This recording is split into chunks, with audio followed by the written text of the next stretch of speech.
Most High is my rock. In the name of Messiah, the Most High is my rock. The Most High is my rock. The Most High is my rock. Yeah. The Most High is my rock. I keep my Bible on top. The Most High is my rock. No time for cupcake and the cutlass. Hit the streets and start cutting. The Israelites are bubbling. The Israelites are coming. I don't celebrate Thanksgiving. You can keep the stuffing. It's pagan, disdain, it's vain, it's nothing. The European Union about to hit the button. And I feel sorry for you if you think the Lord is bluffing. That's why I hit the booth and I tell the truth. Are you fishing with the truth? Homie, where's your fruit? If the Most High is your rock, don't treat him like a side piece. Come in this truth plan and treat you like a side piece. He's the God of mercy and wrath. So do you want to fly or do you keep the Bible on cop? The Most High is my rock. TK. Rock. The Most High is my rock. The Most High is my rock. Shalom, Israel. Shalom. And welcome to the Israelite School of Biblical History and Practical Knowledge. We're located at 8524 South Braeswood Boulevard, Houston, Texas, 77071. Our class times here in Houston are 7 p.m. to 9 p.m. Monday and Wednesday, Friday 6 p.m. to 8 p.m. and Shabbat morning class is from 10 a.m. to 2 p.m. We also have other locations. We have a location out in Virginia. They're located at 2610 Granby Street, Norfolk, Virginia, 23517. Their class times are Tuesday, Thursday, and Friday from 7 p.m. to 9 p.m. and that's Eastern Standard Time. We have another location out in San Antonio, Texas. Their address is 4444 Walsham Road, Suite 201, San Antonio, Texas, 78218. And we're working on a location out in Albuquerque, so stay tuned for that. We also have the Blog Talk, hosted by Priest Mashaba, and you can find that at blogtalkradio.com/Mashaba. And that's Tuesdays, and that's that's from Sunday through Friday. So pretty much every day except the Sabbath day. We have other YouTube channels that we like to ask you to like, share, and subscribe. We have the VA channel. They need to get their subscriptions up. We need to get the VA channel to at least 1,000 subscribers so that we can go do different live events out there. So if you can help out with that by sharing it to your friends, family members, co-workers, people that you might casually pass by, that you end up starting to talk to them about the truth, please show them the YouTube. I look at the phone and go, look, oh, you see, we got a school here, dude, and then we got a school here, dude, and then hand the phone back to them. You don't have to do that, but just try to encourage them to subscribe to the channels. We also have the 5 Minutes of Wisdom, the Hidden Truth Bible Show, and the Israelite Media Corp. So check out all these different channels. Very good channels. Very good quick hitters. There's some that they're just like the 5 Minutes of Wisdom. It's short. You get it, and then you can take that word in for the day, and it's not like something very long. It's just like a quick snack.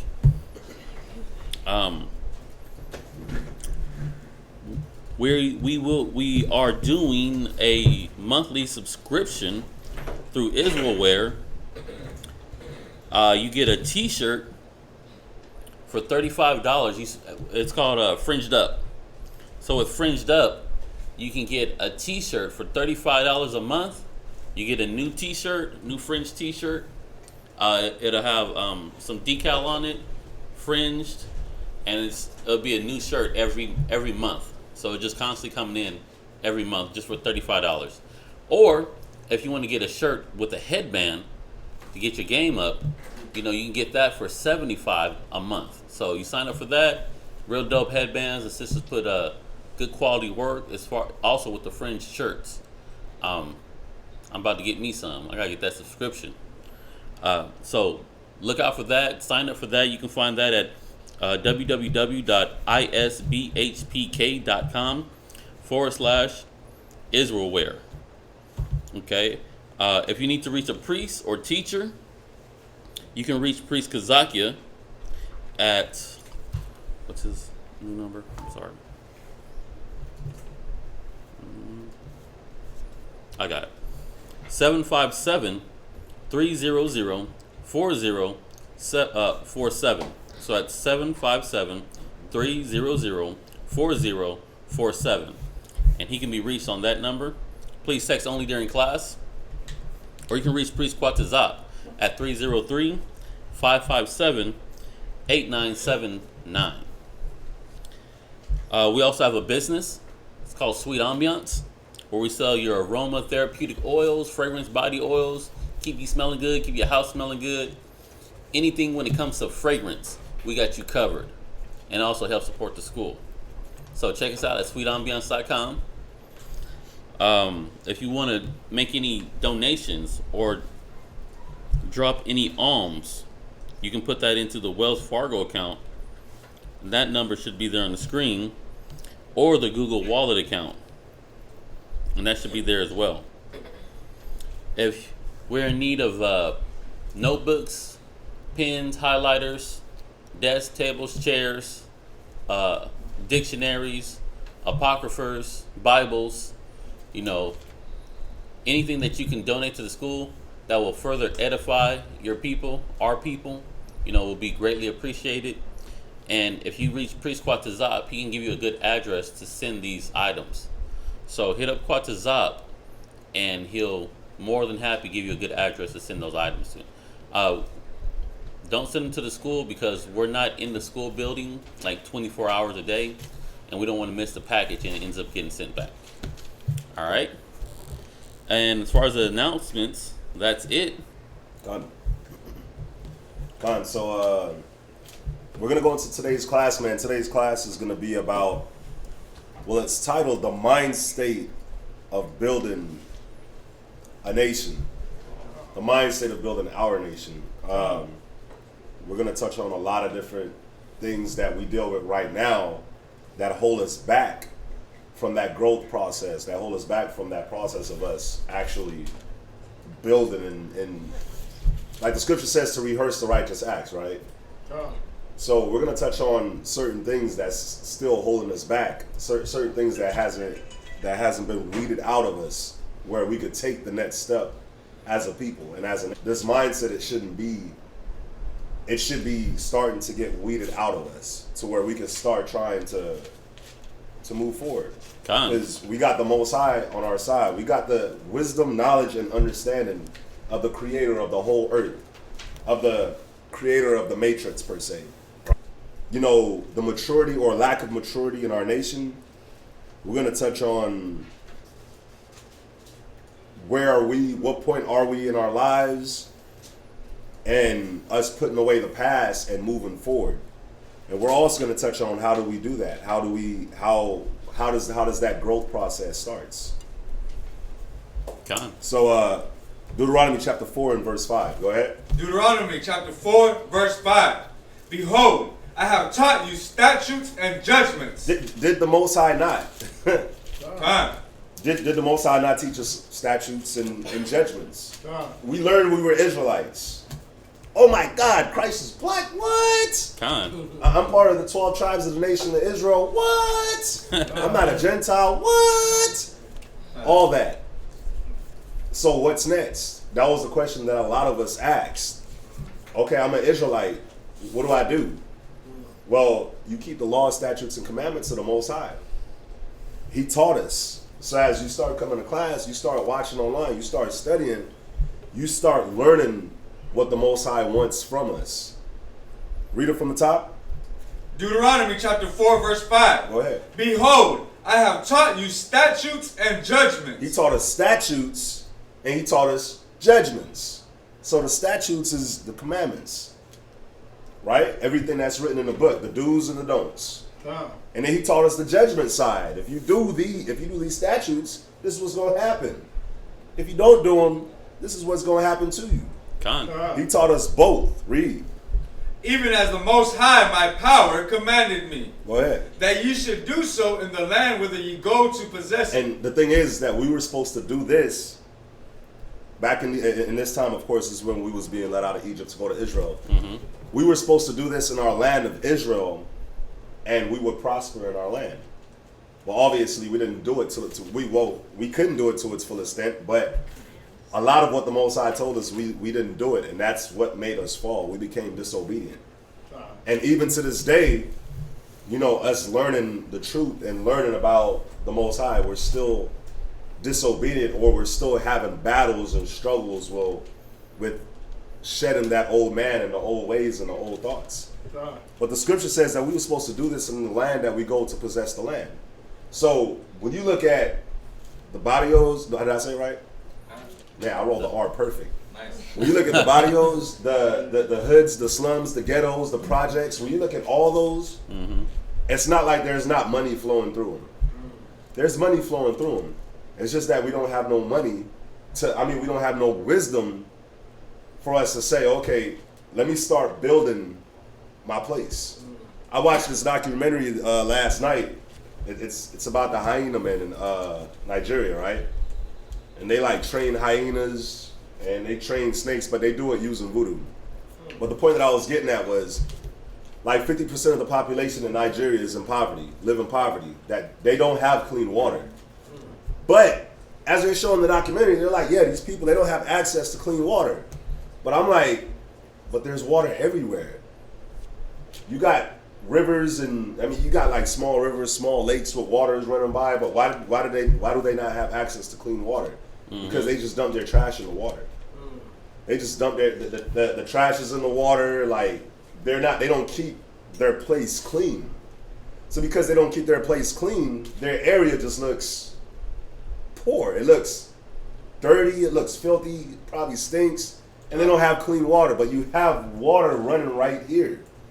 Right down, like every time they show like a different video, it's like water. They have like the people, they have Lagos, Nigeria, and you have these people. They just live on the water, right next to the beach, and it's like a whole town community, and they all get by like on boats, but they don't have access to clean water. But I'm like, but y'all are on water, clean the water. But see, that mindset doesn't hit them to where they're like, we got water right here. Let's take care of our community. Let's take care of our place and clean this water so we can have water to drink. The government ain't gonna do it. Right. You know what's interesting is because you said they're the hyena people, right? Or they train the hyenas and snakes. They're so wise to do that, but they can't do something as simple as learn to filter their water. Oh man. I mean, you're training wild animals, even though they're using witchcraft with it. But shoot, you got to have some kind of wicked wisdom to use the witchcraft. Why not even use that to make your water good? To build up your town, your surroundings. Man. And you know, and that's, you know, I was just bringing that out because I watched the documentary last night and I was thinking upon it. But that mindset isn't there. They're looking at their government. They're like, oh yeah, we vote them in, but they don't ever do nothing about it. Well, how about you do something about it? How about y'all come together and y'all do something about it? And that's the same problem and issues that we have as Israelites. Since being sold here, since being conquered, we become so dependent on the white man that we don't say, oh, okay, let's start doing better for ourselves. Let's start growing. Let's start doing certain things. I mean, I'll put it back to this, right? The scripture says that you're supposed to do these things in the land where you go to possess it. So I'm talking about this place in Africa, Nigeria, where they don't have clean water because they're not cleaning their place clean. But bring it back to us today as a people. How many of us don't keep our houses clean? So if you're not keeping your house clean, how can you talk mess about them or feel a certain type of way about them? You don't keep your house clean. How many of us live with people, but we don't keep our rooms clean? It's just the room. Or if you're living with somebody and you in a room and you got that bathroom, how many of y'all don't even keep that bathroom clean? So how how can you know? It's funny because we'll have the hypocritical mindset. We'll look at that and we'll be like, heathens, Gentiles, That's why they're like that. But we live in the same damn mindset. We live in the same thing where the Most High will give us little, and the little that we do have, we don't take care of it. So I want to give a special shout out and a special thank you to the brothers and sisters that have sent in during this time where, you know, the malls are closed down and we're not able to produce, we're not able to make money to help to keep our schools up and running. Because our schools is up and running now because y'all see the benefit of this, and y'all have put in to keep this going. You see what I'm saying? So I want to send a special shout out to all the brothers and sisters that's helped to keep the schools running here in Houston and here in Virginia. And if you sent it to San Antonio, if you sent it to Albuquerque, Barakatah Yahweh.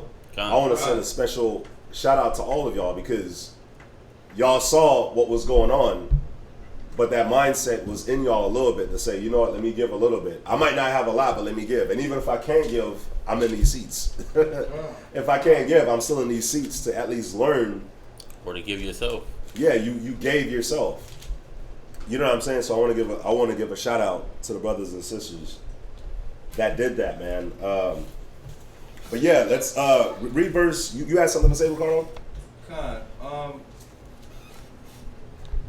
So verse 5 is for when we're leaving Egypt, going into the promised land. Now, I understand what the word possession means, right? Well, I'm learning to understand what the word possession means. Now, they use that word in the last few words, possess. Yeah. Can you kind of elaborate more on that? Possess. Possess is when you have something. Yeah. You know, I'm very glad that you brought that out actually, because it says that we were supposed to do this in the land that we go to possess it. It says that you should do so in the land whether you go to possess it, right? Yeah. Now you see why we didn't possess it, why we didn't have it anymore, because we stopped doing the law, statutes, and commandments. You got to think about anything that the Most High gives us, whether it's a rib, whether it's a husband, whether it's children, whether it's car, clothes, anything that the Most High gives you to possess. You're supposed to have some form of knowledge and some form of wisdom on how to maintain. It's like a car. You have a car. How do you maintain a car? You got to get the oil change. You might have to pay the car note. You got to do the little maintenance on the car before it turns into a big maintenance, and before the car just stops running.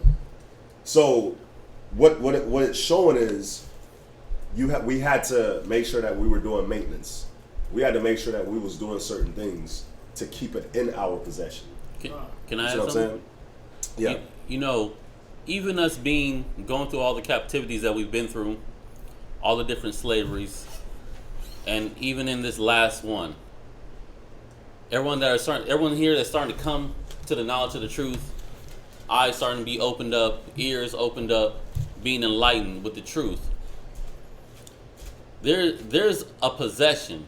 There's a land that was taken out of your possession, and that a lot of people out here don't realize it's out of their possession that they need to gain back.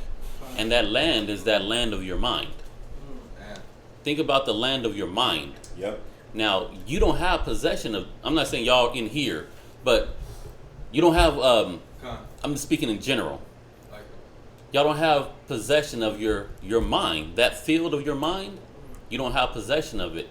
So you're supposed to gain these law, statutes, commandments and do them to regain the possession of your mind. Because we're here to repossess our minds, to come together and learn to build. But it starts here first. It starts the way you think, the way you perceive things, and the way you go about doing things. Just like the examples he was using, like staying with someone, or being charitable to someone, or forgiveness to someone, or the way we treat one another. You know, that starts off in the mind, and it requires a level of maturity. Man, bro, go to I'm hyped. Go to Daniel chapter 7, verse 18. Come. Daniel chapter 7, verse 18. And I'm going to read this definition of possession, right? It says, the definition of possession out of the 1828 Bible dictionary. It says, not Bible dictionary, but Webster's Bible dictionary. The definition of possess is to have the just and legal title, ownership of or property of a thing, to own, to hold the title of as the rightful proprietor, or to hold both the title and the thing, right? So that is the definition of possess, correct? So back in Deuteronomy 4 and 5, it says that if you do the Most High's statutes, you keep His judgments, meaning you make the proper judgment. You're making the proper decision when it comes to certain things. You're gonna go into this land, and you're gonna possess this land forever. Well, you're gonna possess the land that the Most High gave us, right? Now read Deuteronomy chapter 7, verse 18, because that was then. Let's see now. Go ahead. Daniel 7 to 18. Go ahead. Daniel chapter 7, verse 18. Go ahead. But the saints of the Most High shall take the kingdom. We're going to take the kingdom. We're going to take our minds, right? And when we take our minds back, we're taking the kingdom of the Most High. So when we take this kingdom, read. And possess the kingdom forever. We're going to not only take it, but we're going to possess it forever. That same possess that was used back in Deuteronomy 4 and 5. So when you look it back to Deuteronomy 4 and 5, with this scripture, it's showing you how we're going to take the kingdom. It shows you we're going to take the kingdom by using the Most High's law, statutes, and commandments and judging the proper way. How when we start doing that within ourselves, each individual, we start doing that as an individual, and then we teach all our other brothers and sisters to do it. We're going to take back the kingdom of the Most High, which is us. We're going to take all that back, but the dope part is this. It says that we're going to possess it forever. And that's what we want. That's how we fell in Deuteronomy. It's because we didn't possess the land forever because we didn't hold what the Most High was telling us near and dear. And that's been our issue up until this point. Even now, knowing that we're Israelites, we still wrestle with that. So go back to Deuteronomy chapter 4 and verse 5. Deuteronomy chapter 4 and verse 5. Deuteronomy chapter 4, verse 5. Yes, sir. Behold, I have taught you statutes and judgments, even as the Most High my power commanded me. Go ahead. That ye should do so in the land whither ye go to possess it. Go ahead. Keep therefore and do them. We were supposed to what? Keep therefore and do them. But we didn't. And that's why we ended up in slavery. Now we understand that, but this is the thing. A lot of us, even knowing we're Israelites, we still don't keep these statutes and these commandments. We still don't do them. We still lack faith. The Most High said that we're a nation of what? Kings and priests. Kings and priests. But brothers and sisters, brothers will find every excuse not to fulfill that order of being a priest. Brothers will find every excuse as to why not to step up and to fulfill the role that your nation needs. You know, we'll sit here and we'll talk all day about the white man's the devil. This kingdom sucks. Yeah. But the Most High He's given us the blueprint on how we were supposed to come out of this society, because we know we can't just up and leave. He's given us the blueprint on what we need to do to overcome this. But we're not doing it. Like the scripture said, read verse 6 again. Keep therefore and do them. Keep therefore and do them. We don't do it. We don't do a lot of the things that's asked. We don't want to step up. We don't want to step up to the plate. We don't want to step up to the things that we need for ourselves, but the things that our nation needs. The scripture talks about examining yourself, right? And the scripture talks about examining yourselves. Know ye who knows you better than yourselves. I know I'm butchering the scripture, right? We don't examine ourselves to see, man, what do I lack? What is it that I need to get better at so that I can grow, so that I can accomplish the things that the Most High want me to accomplish. Mm-hmm. We think it's just, we learn the law, statutes, and commandments, so I just keep the Sabbath day. It's more than just keeping the Sabbath day. Or I just put fringes on, I just wear a head wrap. But what about the moral side of the law? What about the conscious side of the law? What about let me control my anger? Let me control my drinking. Let me control my emotion. Let me stop blaming others and let me start taking responsibility. Yeah. What about the lies? What about the name calling? What about the murmuring? What about the complaining? What about the poor impulse controls? What about the bullying? What about the bashfulness, the being overly too shy? What about the lack of confidence? You know what I'm saying? It goes. There's so much. There's so much. The lack of respect, the lack of communication. There's so much that we can go into. The lack of care, the lack of taking the oversight for the nation, for your brothers and sisters, the selfishness. I mean, the list goes on and on and on. The scripture says, keep therefore and do them. The good side, a lot of us don't want to keep that good side that we're supposed to be keeping. But the bad side, we still stuck on the bad side. What's up, brother? I had a precept. Yes, sir. Go ahead. So Haggai chapter 1 and verse 4. Is it time for you, O ye, to dwell in your sealed houses, and this house lay waste? Nice. Because it's not that time. It's not that time for us to be focused on what the world is focused on. Yep.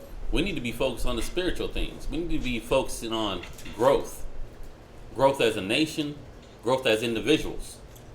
But we need to grow as individuals to grow as a nation. And I'm not saying that to give anyone license to be an individualite. But again, it starts internal, is what I'm saying. The growth starts internal and elevating that state of mind. And that goes across the board, men and women, young and old. You know, even when you're old, you can continue to grow. It's a beautiful thing, because when you think about nature, you think about things you physically see things grow, like trees grow, plants grow. But a human, a man, a woman can continue to grow when they've reached the full potential of their growth, as far as in the physical form. But that spirit can continue to grow and mature. You know, I like the scripture, man. You know what's cool about the scripture is the time of dwelling in your sealed houses, right? Who here, put a 1 in the chat if you actually own a house. Put a 1 in the, raise your hand if you actually own a house in here. So I can. One person. One person. Put a 1 in the chat if you actually own a house. Now, I want you to consider what our houses was like back then, and consider what these American houses is like now. that you overpaid for by like $100,000 or $200,000, because a carpenter knows that the materials isn't like worth $100,000, right? And like if you look at a $200,000 house, is that $200,000? Is the materials even like $30,000? Is it? One house lot. Nah, right? So you get overcharged for that house. So the scripture says, is it time for you to dwell into your sealed houses? You have brothers and sisters now that dwell in a crappy sealed house. I'm sorry to say it. You dwell into an overpriced sealed house and you don't do nothing for your nation. You don't want to do nothing. But what is our real houses as men, as Israelites? Our real houses is the Most High. Our real houses is our real house, I should say, is the nation of Israel. And you can look at your own life, you can look at yourself as a house, and you could be selfish as hell. Not talking about an actual physical house. I'm talking about you. Like how the scripture sets us up like a tree. I mean, the scripture symbolizes us as being a tree. Mm-hmm. Symbolize yourself as being a house. So you'll dwell with yourself, but your nation is lying waste. You'll sit here and you'll study, but you don't do nothing for your rib. You don't do nothing for your daughters or your sons. You don't do nothing for your brothers, your sisters, your nation. You don't do anything. You just dwell by yourself. I got the knowledge, so what? Oh, I don't need you. That reminds me of what you always say about that one brother that would stay in his closet on the Sabbath. My uncle. Oh, his uncle. My uncle. He got this knowledge, but then he wants to stay secluded. My uncle is the perfect definition of that. Mm-hmm. When I learned the truth, the only person that I could think of that would know in my family was him. So I went to him. I was like, Uncle, you know we're Israelites? He was like, yeah. And I was like, you know we're from the tribe of Benjamin? He was like, yeah. And I was like, you never told us? You really never told us? Like, why didn't you tell us? Well, why? Because he only cared about himself. And that's the selfishness within our people. And that's one of the things that mess up our nation building. We just think about ourselves. We're not looking out for what our nation needs. We're not, and you know what's funny? Even in thinking about ourselves, even with us being selfish, it's a selfish thing to not want to grow. It's a selfish thing to not want to better yourself. It's a selfish thing to say, I don't want to step up and help. I've been here this amount of years. I don't want to step up and help. I don't want to take the next level. That's selfish because your nation needs you. You dwelling by yourself, and it's a selfish thing. It's a very selfish thing to know your shortcomings and you don't care. You keep messing up and you just don't have any conscience on it. You messing your life up. You messing your family life up. But it's a very selfish thing for you to not want to say, you know what, let me start putting certain methods in place so that I don't keep making these mistakes. Because I'm hurting myself, hurting my family, I'm hurting my nation. It's a very selfish thing. So that Haggai, it's a dope scripture. Wow. If you look at it like you're the house, you'll just dwell by yourself. A lot of brothers and sisters, they just study for what they want to know. They study for their itchy ears. They're not studying because, you know what? I need to learn about baptism.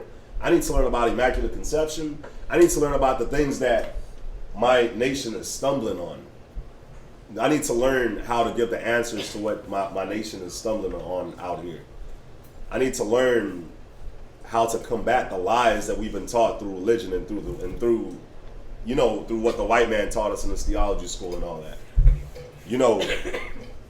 I don't want to keep rambling on. Let's go back to Deuteronomy 4 and 6. Deuteronomy chapter 4 verse 6. Yes, sir. Keep therefore and do them. Go ahead. For this is your wisdom and your understanding in the sight of the nations. And you know why we look the way we do in America?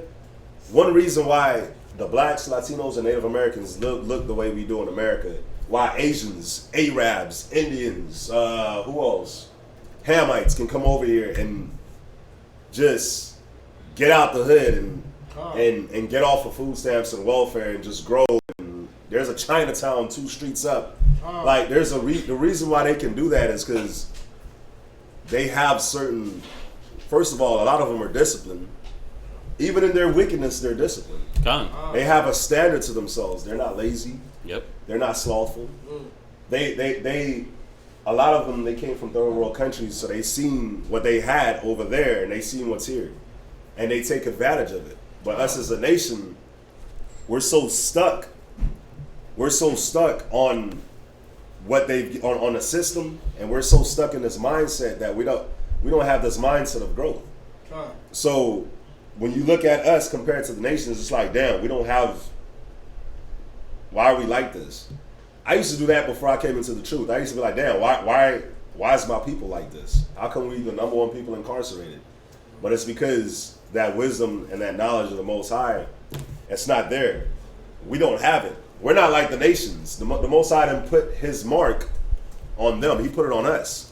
So we have to live by His law, statutes, and commandments. That's how we prosper. And we have to live by His judgments, His decision making. How do we get that? We get that through the Word.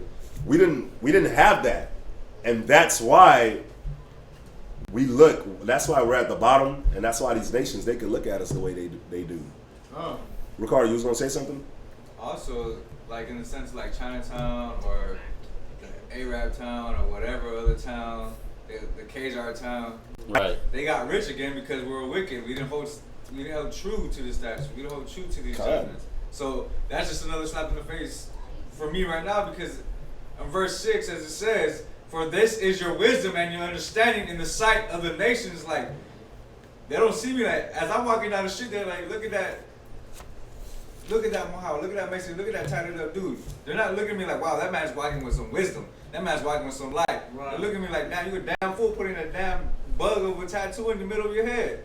That's what they're seeing. And they got rich again because my ancestors decided that, okay, nah, I didn't want to deal about nothing but the Most High. And that what it does to my spirit right now is like, oh man, nah. Hell nah. It should spark that fire.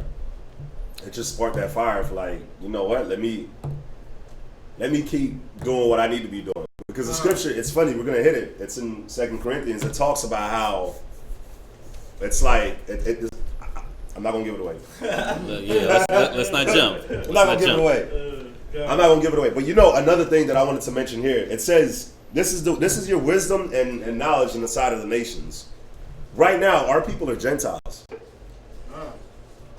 Let me make sure I say that properly. Our people's they're Israelites by blood, but in a Gentile state of mind. They're nations in a Gentile state of mind. So what I'm gonna get at is this: how can we? You got to look at the way you carry yourself and the way you are, because they look at us the same way. The scripture says, "This is your wisdom and your knowledge and this is your wisdom and your understanding in the sight of the nations." Mm-hmm. So you have a lot of us that learn the truth, and we want to go and tell people, we want to mess about our family members or our friends in the world, but you're a drunkard, you're an alcoholic. The scripture says, "This is your wisdom and your knowledge in the sight of the nation." You're not doing what the word says, but you want to talk about the word to them. You sitting here talking about the word to them, but you, in their eyes, they're looking at you like, "Bro, what are you talking about? Look at you. You don't got it together. You're a drunkard. You're an alcoholic. You're slothful. How can you tell me anything? You're trying to tell me you're really trying to tell me to better my relationship, but you can't keep a woman. You can't keep a woman, but you trying to give me advice or correction on how to deal with my rib, but you can't use the wisdom of the Most High to keep a woman. So how does that work? You think about it. You think about that, like, within yourself. Like, how would you have listened to that, especially if you were in the world? What's up? I got a precept to go with what you said. Hold on. So, you know, we gotta look at how we're appearing to our own family members, to our own friends that we're trying to save. How can we try to get them to the word and try to correct them in certain avenues, but when they look at us, they can see chinks? Why? Because, like the scriptures say, the Jews require a sign. What sign are you showing them? What sign are you showing them as an individual on your walk? And I say it like that, as on your walk, because it's not all about material possessions. It's not about what kind of car you got, what kind of house you're living in, what kind of clothes you're wearing. But can they see a change in the way that you deal, the way that you carry yourself, the way that you talk, the things that you talk about, the subject matter of the things that you talk about? Yeah. Because I remember back in the day, I used to always talk to my uncle, and my uncle would tell me that small-minded people will talk about other people. It's like that's all that they have to talk about is someone else. And it's not like talking about growth or building someone else. It's just to talk trash about them. They always want to try to put someone else down or some type of gossip. And that's a small-minded person. So your friends and your family members, the people that we associate with, they should be able to see this growth in you. There's something different about him. Yeah, he's still dressed the same. Or, well, he got those little tassels around his shirt. You know, or she's always wearing a dress now, but she seems like she's walking differently. Yep. She's carrying herself differently. She doesn't talk the same way. She doesn't act the same way. Right. And you know what? You're not even hanging out in the same circles. But they see the way that you are, so then when you do open your mouth, they're willing to listen. They want to give you their ear. What's up? As you're saying that, I'm thinking of how T.I. has been expanding his vocabulary and how Kevin Gates, how he talks. But it still revolves around foolishness. They sound nice, so they sound like articulate, but it's like ghetto sophisticated. What are you talking about? Yeah, it's not this wisdom. No, it didn't. Nothing sounded wise until he started to talk about us being Israelites. Like that's how with all of them to me. Nothing sounds wise until they start to know we're Israelites. It's like, oh, okay, you got something wise to say. You got a little piece of knowledge there. Ooh. But that's what we're here. That's what this Deuteronomy chapter 4 and verse 5. Yep. Knowing the statutes and commandments. God. Cross out, yeah, scripture. Come. So Romans 2:24. For the name of the Most High is blasphemed amongst the Gentiles through you, as it is written. Well, shoot. Oh, excuse me.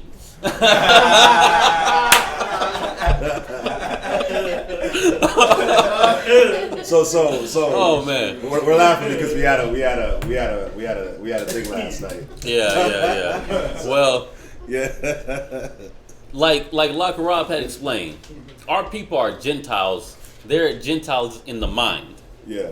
So, yeah, the name of the Most High is blasphemed through us because they're like, you're going to this Bible school, you're talking about the Bible, but you don't even know how to tie up your shoes. You don't even know how to, because, hold on, if you use someone else's bathroom and it looked nice and clean when you walked in, but then there's water splashed all over the counter, the mirror's all splashed with water, and there's pee all over the toilet. It's like, and you're a guy that's supposed to have this truth and this wisdom? There's pee on the toilet seat. There's pee on the floor. There's, people saying people taking a dump and asking, is it on the floor? Right. Oh, inside. But they're looking at you. They're examining you. They're examining you with a magnifying glass. They're trying to see, okay, what changes has he made? What's different about him? Why should I listen to what he has to say? Why should I follow what he's talking about? It being the scriptures is not enough for people. Like the scriptures say, the Jews require a sign. They got to see the change in you in order to. They got to see your walk, and then see a benefit from it. Got it. What's up? What was it about? I mean, obviously I know what it was about, but the top of the class we're just speaking on Joseph and the Pharaoh of his time. You know what I mean? Like, because verse 6, in the sight of the nations, you know what I mean? Like, I'm so glad you brought that out. Go ahead. No, keep going where you're going. Because this verse 6 is blowing my mind. It's giving me, it's igniting that fire, and it was like that fire for right now, for the leveling up that I myself, for my household, to be more involved with the school, with the brothers and the sisters, everything like that, right? To be able to just have, oh my God, what was it about Joseph that being sold by his family, being took by this other nation, bring it out, dumped onto another nation, then what? Went into prison, you know what I mean? As a young Hebrew man. Yes, sir. And then these magicians, these wicked individuals, these soothsayers, all these other guys had nothing to say. In the sight of Pharaoh, the man of that time was like, bro, y'all are garbage. Y'all are trash. Y'all are trash. I need some of this goodness. Well, look, I'll tell you what it is. Joseph, he was taught the law, statutes, and commandments. Joseph kept the law, the statutes, and the commandments. When he was taken into captivity, he continued to keep his integrity. Now, in the midst of this, he didn't just sit on it and keep it to himself. He walked the walk and talked the talk, and he was progressive.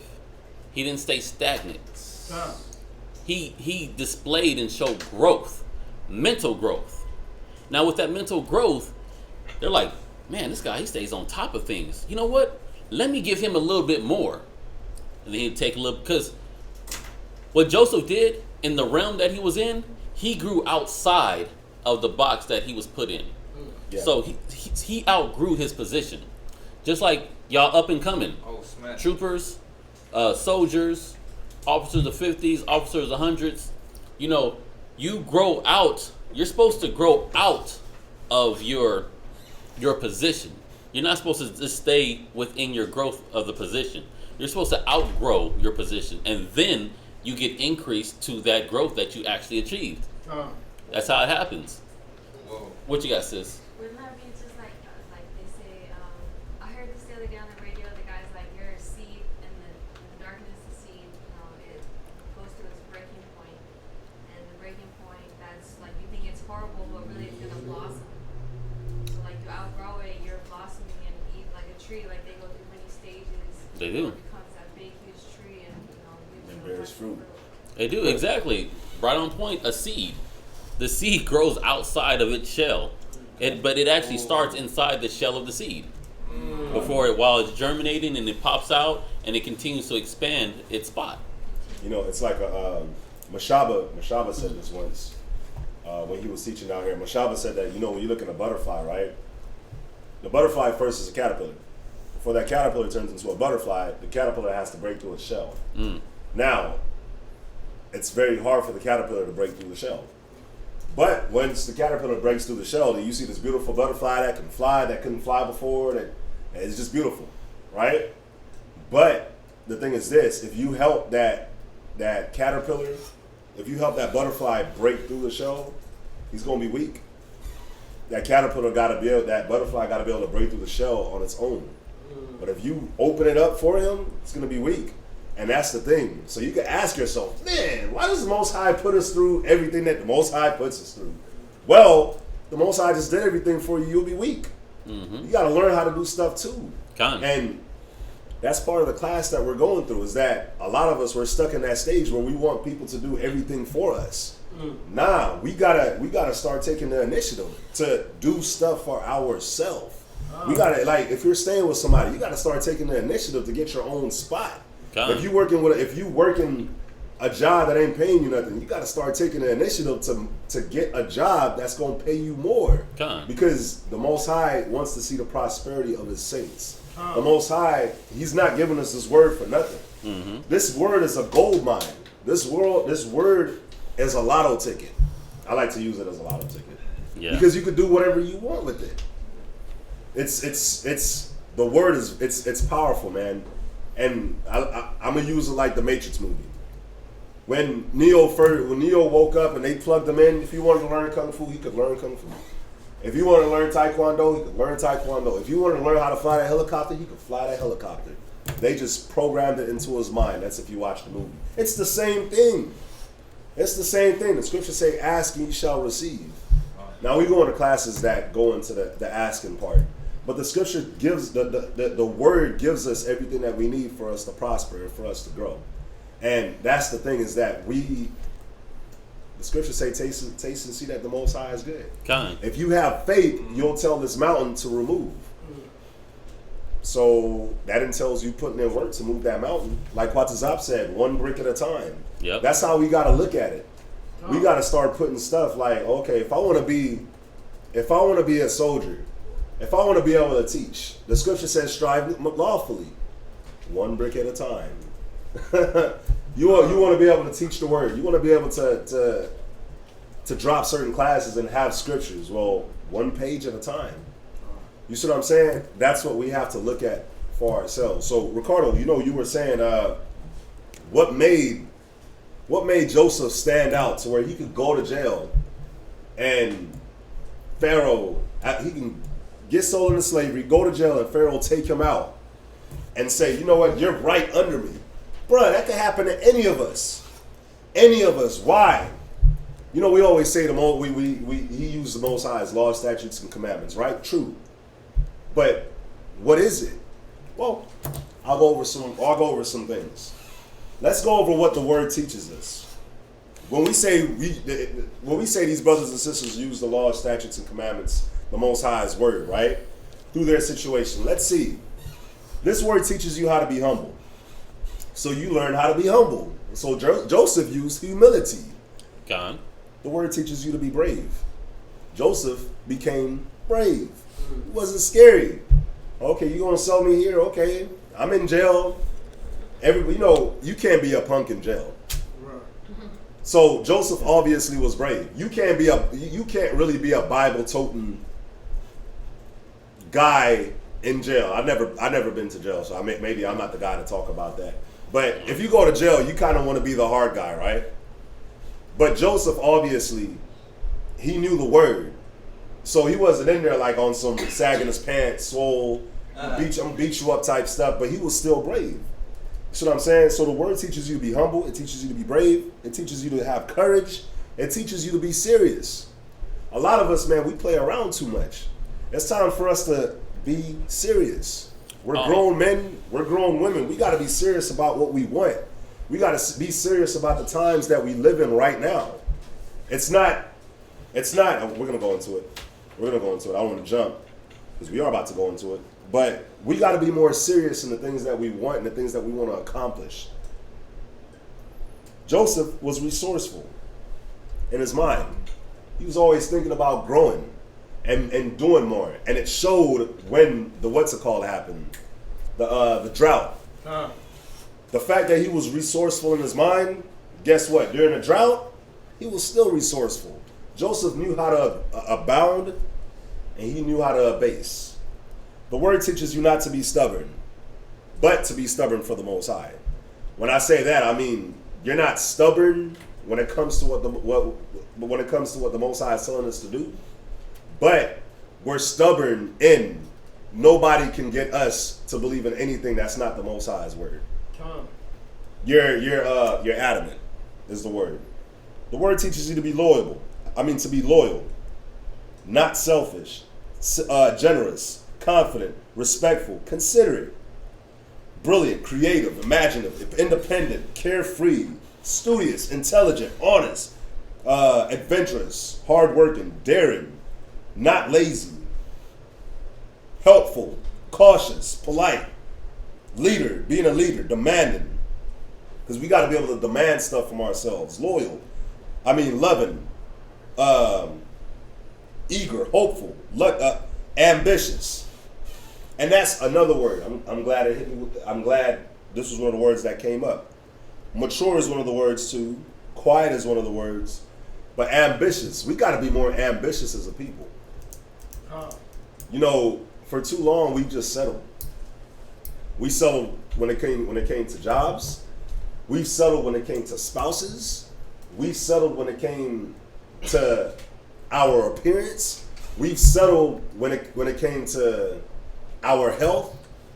We've settled when it came to the Most High. Truthfully, we've become so. It's like instead of being demanding more of ourselves, we become where it's like, okay, I guess this is all I can get. So, like the Most High, He's not gonna give us more. Or like the Most High can't give us more. Like the scripture says, is the Most High's arm short? The Most High's arm ain't short. He's like the guy off of Fantastic Four that can stretch his arm all the way out. The Most High is like that, man. Yeah. So us as a nation, we got to be more ambitious. We got to want more for ourselves. We got to want more for our nation. And yeah, man, let me read this real quick. I want to keep rambling. This is out of the Babylon Timbuktu, page 90. We rarely go to page 90. Usually we just go to page 86, right? But this is page 90, the second paragraph. It says, the black Jews had an advantage over the African tribes. So this is speaking of when we ran from Israel and we ran into the west coast of Africa. Yes, they actually put it in the book, the black Jews. Mm-hmm. They knew we ran into Africa. We just don't. Why? Because another thing that our people don't do is we don't read. We don't read. How many of us is in the truth and we still don't read the scriptures? But we'll read 50 Shades of Grey. We'll read that madness, but we don't read the things that we can use to benefit ourselves and our family. So the scripture said, the book says the black Jews had an advantage over the African tribes. Why? Let's see. They carried their culture. We're learning to get our culture back, Khan. The whole 12 tribes. We carried our history.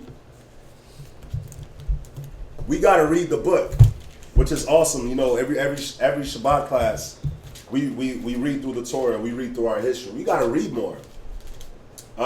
We carried our laws, our written records with us. This assured them a constant precedent for the development of a higher social organization. Our culture, our history, our laws. That's what they stripped from us, right? We're getting this back. And this, from what the writing says, is one of the reasons why we had a higher social organization compared to everyone that was around us. Wow. It says because of the stability of the black Jewish culture, the Jews were not absorbed into the autochthonous population. In fact, the Jews absorbed some of the native tribes, meaning we didn't just go and join into the stuff that they were doing. Why? Because what we did was stable. The Most High's word is the most stablest thing that you do on this planet. So we didn't go and follow what they do. How many of us still do this to this day? We're Israelites, we know the word, but we still want to follow what America is trying to have laid out for us. The Most High tells us what to be focused on, and we still trying to be focused on what America is laying out for us. We have the most stable thing on the planet. We want to follow how the Most High tells us to deal with a husband, how the Most High tells us we want to follow how America tells us to deal with a husband, to deal with a wife, to deal with the kids, to deal with your house. That's what we want to follow, your health. But now the scripture it's telling you right here that we followed the word, we followed our custom, right? And because of that, we absorbed some of the tribes that were around us. They started following us instead of us following them. It says the Jews made use of every opportunity.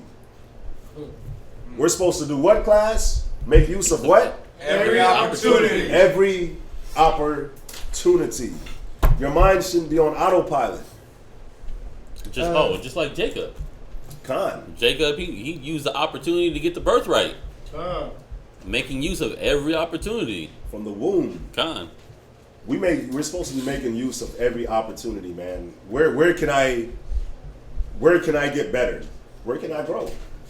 Where can I be a benefit? Every opportunity. A lot of us, man, come on, man. We squander the opportunity. Mm-hmm. And is that really what you want to do in this time? If you can't see the Most High, it looks like he's going to come back in any second. I don't know what to tell you. I don't know how to make you see it. We don't know how to make you see it. So is this the time that you want to waste your opportunity? Now is not the time. Now is the time where you want to do more, man. So it says the Jews made use of every opportunity. They were an industrious and skillful people. Where did that go? I mean, a lot of us are still skillful. A lot of us still, like brother right here is a carpenter, damn near a master tradesman. A lot of us know how to do many different things, but we get comfortable in where we're at, and we just don't want to grow. We don't want to learn nothing. A lot of us, we get stuck in this job, and we're like, I don't want to get promoted. Right. It's more work. It's more money, but it's more work. A lot of us will get into a job, and we never think about, okay, let me start trying to find a better job. That industrial mindset, it's been taken from us. It's been taken. A lot of times we're the ones that's working the 10, the 14, the 16, maybe even the $20 hour jobs, because $20 still ain't nothing. Nope.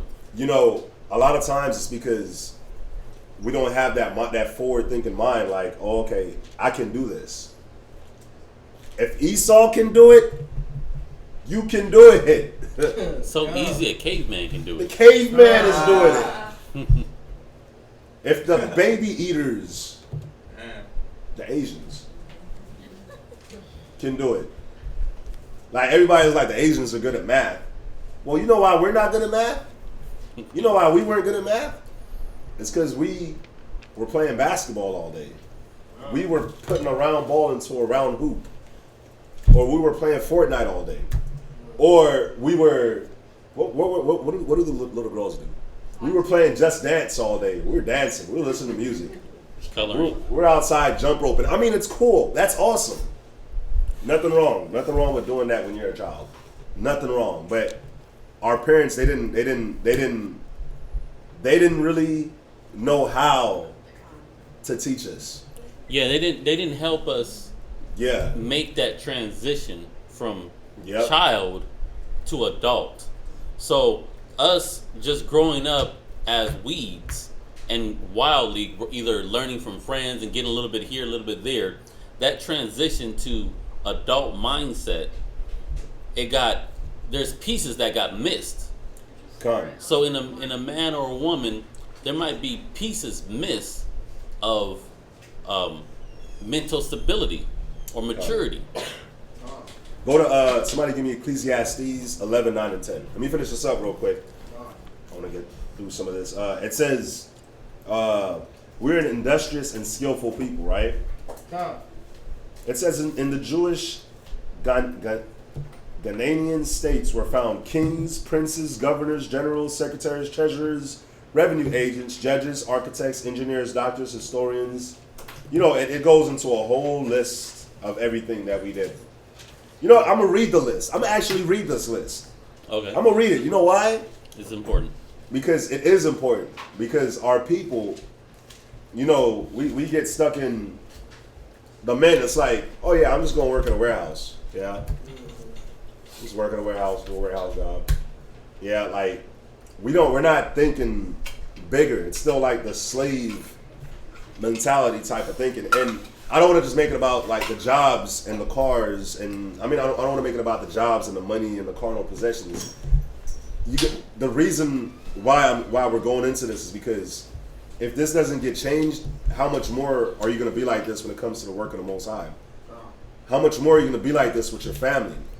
Where it's like a lot of parents right now in the world, they're like, man, I provide a house for you, I provide food for you, clothes.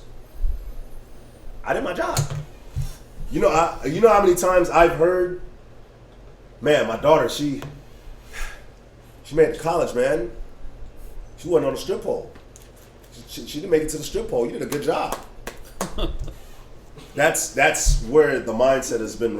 That's where our people's mindset has been regulated to. Man, my son, man, or reduced to. Reduced to. Mm-hmm. Man, my son, man, he didn't make it to jail.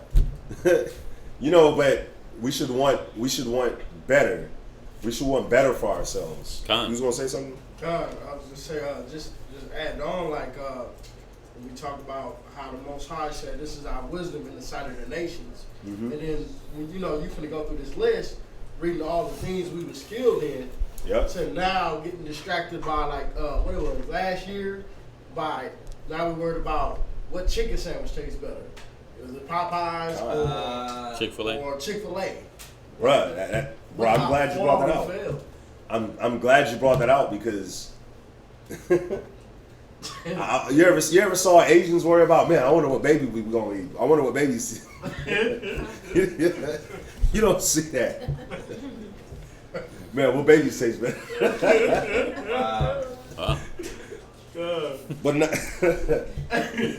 But you're right. That's how far we've fallen, man. Now, I really want to read this list, man. It says that here was found kings, princes, governors. You don't really see too many of us shooting to be governors, and that's understandable. Who wants to be a governor here anyways in America? But it says generals, secretaries, treasurers, revenue agents, judges, architects. How many of us think about architects? Being an architect. I know you are, but think about it. A lot of our brothers and sisters in the world, it'll just be, I'm going to be a welder. I'm going to be a carpenter. But we never think about the architects. You think Esau or the Asians or the Arabs are like, I'm going to be a carpenter? No.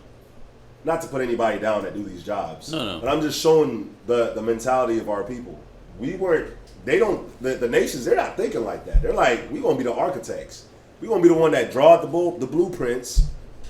We gonna give it to y'all, and then y'all gonna do it. But that's how the roles got reversed. You was gonna say something? Right, maybe like 10 minutes down Braeswood, that way, I passed a 610 in Braeswood at that. There's like a block of like 4 or 5 $1 million houses being built, and all you see is the name of the company, the $1 million company, and then you see the nation, well, our nation, in there, right? And like, so I think about like how do we get there? But we get there because of the Most High. But as you're speaking on that, that's what we level down to. Like, oh, I'm the guy that gets to go and put this wall on the white man's name of a billboard. You know what I mean? Like, oh, that's disgusting. But so perfect. You're thinking like that, right? But this is where we're trying to take the mind. We're trying to take our brothers and sisters' mind. Like, we're trying to show them this aspect, but then we're trying to show them like that mindset right there. We're in a cursed state, so it is going to be a little bit harder to attain some of the stuff that we're reading because we're in the curses. If we just keep it real, but we can't come with that mindset into the truth. We can't come with that mindset into a relationship. We can't come with that mindset into doing the work of the Most High. We can't, because if we come with that mindset, we're no different than the churches. Yep. We're no different than the churches. We'll just be just like them with less money, with no money. We might have a bigger congregation because we won't be demanding anything from ourselves or from the brothers and sisters that come in. So we might have a bigger congregation, but that's not what the Most High wants. Mm-hmm. We'll be here longer. So, just going over this for us to see, man, this mindset, it has to be adopted so that we can pass it down to our kids. You see what I'm saying? Pass it down to our kids, pass it down to the rest of us. So it says that we were architects, we were engineers. Nice. We were doctors. How many of us just want to go be the nurse or be the what is it? You got an LVN, a RN, CNA. A lot of us, I'm a CNA. I did it. But nah, you got the CNA, you got the CNA, the LVN, the RN, and it goes all the way up to a doctor. Nurse practitioner. A lot of, unfortunately for our people, 10 years of a doctor? Nah. They buy their scrubs and think they made it. Yeah. But we'll do the 10 years to become a doctor. We won't even think about doing the 10 years to become a doctor. And I get it. Yes, we are in slavery. Not trying to rag on anything that anybody does, but the point of this class is to put us in the mind frame of, yes, this is their kingdom. So we understand. But this mentality, we don't want to bring it into our kingdom. And this is the mentality that we cannot have for us to get out of this estate that we're in right now. We're at the bottom. We got to climb to the top. We got to work harder. We got to put in more. You know what I'm saying? So am I saying for anybody to become a doctor? No, that's not what I'm saying. What I'm saying is that mentality that that these people had for them to become doctors is the mentality that we need to have in the truth. The mentality that they had to become architects, engineers, for them to say, I'm going to go to school for this much time, is the mentality that we need to have in the truth for us to grow, for us to go back to being industrial people. Instead of working for people, owning our own business. It takes a different mentality to own your own business than to just work for somebody. It does. So, and that's one thing I learned being here. But that ownership mentality is what we have to take within ourselves. We have to take that ownership mentality. It says historians, language interpreters, mathematics, jewelers, sculptors, masons, carpenters, painters of art, goldsmiths, leatherworkers, potters, armorers, saddlers, blacksmiths, agriculturists, etc. So that was all the things that we were doing back then, man. Go to Ecclesiastes chapter 11 and verse 9. Ecclesiastes chapter 11. Ecclesiastes? Yes, sir. Ecclesiastes in the Bible, chapter 11 and verse 9. Ecclesiastes chapter 11, verse 9. Rejoice, O young man, in thy youth, and let thy heart cheer thee in the days of thy youth, and walk in the ways of thine heart. Read that from the top, brother. Ecclesiastes chapter 11, verse 9. Yes, sir. Rejoice, O young man, in thy youth. There was a time when we were young, and the scripture says to rejoice. Like, you want your kids to rejoice when they're young. You buy them a bike, they go out, they ride, they happy. Hell yeah. Be happy, laugh, play video games. Mm-hmm. Stay up all night playing video games. You're in your youth. Have fun. Read. John. And let thy heart cheer thee in the days of thy youth. Come on, man. Have a happy-go-lucky mindset. Be happy. Have fun. Yeah. Go ahead. And walk in the ways of thine heart, Go ahead. and in the sight of thine eyes. Go ahead. But know thou that for all these things the Most High will bring thee into judgment. This is one thing that we weren't taught as kids coming up. Yeah, bro, have fun. Do that. Yeah, have fun. Hit that. Flip that. Do that. Smoke that. Nah, well, you know, of course, in the world, that's uncles and fathers and aunties. They were the first ones to pass you the blunt, unfortunately, or the bottle, or the cigarette. They taught us all these things, right? But the Most High says that, you know, for all that, we were going to come into judgment. Because even as a child, there is things that you can do that mess yourself up for when you get older. Yeah. But this is a really dope scripture. Read on. Verse 10. Therefore remove sorrow from thy heart, and put away evil from thy flesh. For childhood and youth are vanity. Childhood and youth are vanity, right? Yeah. Pay close attention to the two scriptures that we just read. In verse 9, it talked about being happy. Yep. Talked about being happy as a kid. Yay, playing video games. Yay, dancing, Michael Jackson, all that. Be happy, right? But then in verse 10, it tells you that to put away sorrow from your heart and put away evil from your flesh. But it's talking about a child, right? You know why? Because in verse 9, it's talking about when somebody's actually a child. But then in verse 10, it's talking about when that person becomes an adult and you're still pretty much a child. The transition. You're still a child. You're an adult, but you're a child still. John. Read verse 10 again. Therefore remove sorrow from thy heart. But we was just talking about being happy as a child, right?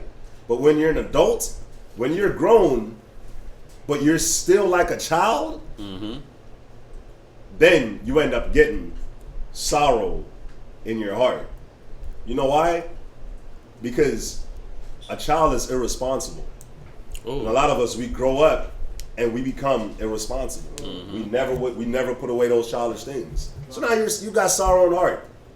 You want to get this, but you don't know how to get it.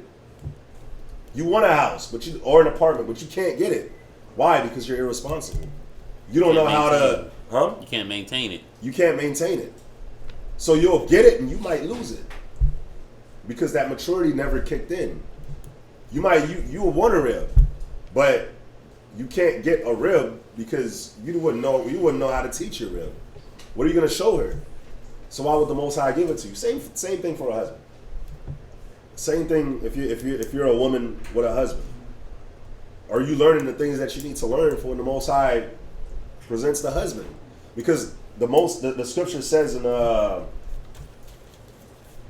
in somebody hold that and give me Proverbs chapter 10 and verse 22.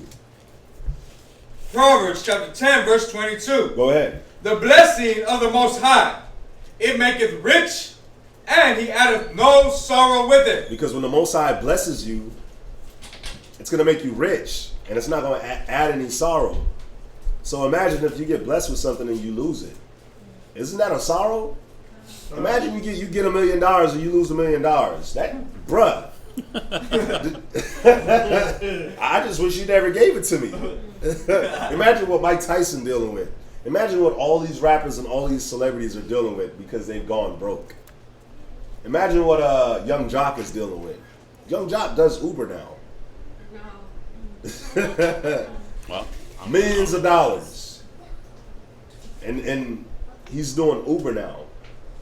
So, but you know, imagine how Future is going to be the next couple of years.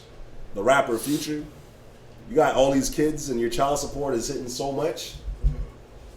Imagine how he's going to be in the next couple of, and he keeps having kids. So that child support is just going to take all of his money. Imagine how he's going to be in the next couple of years.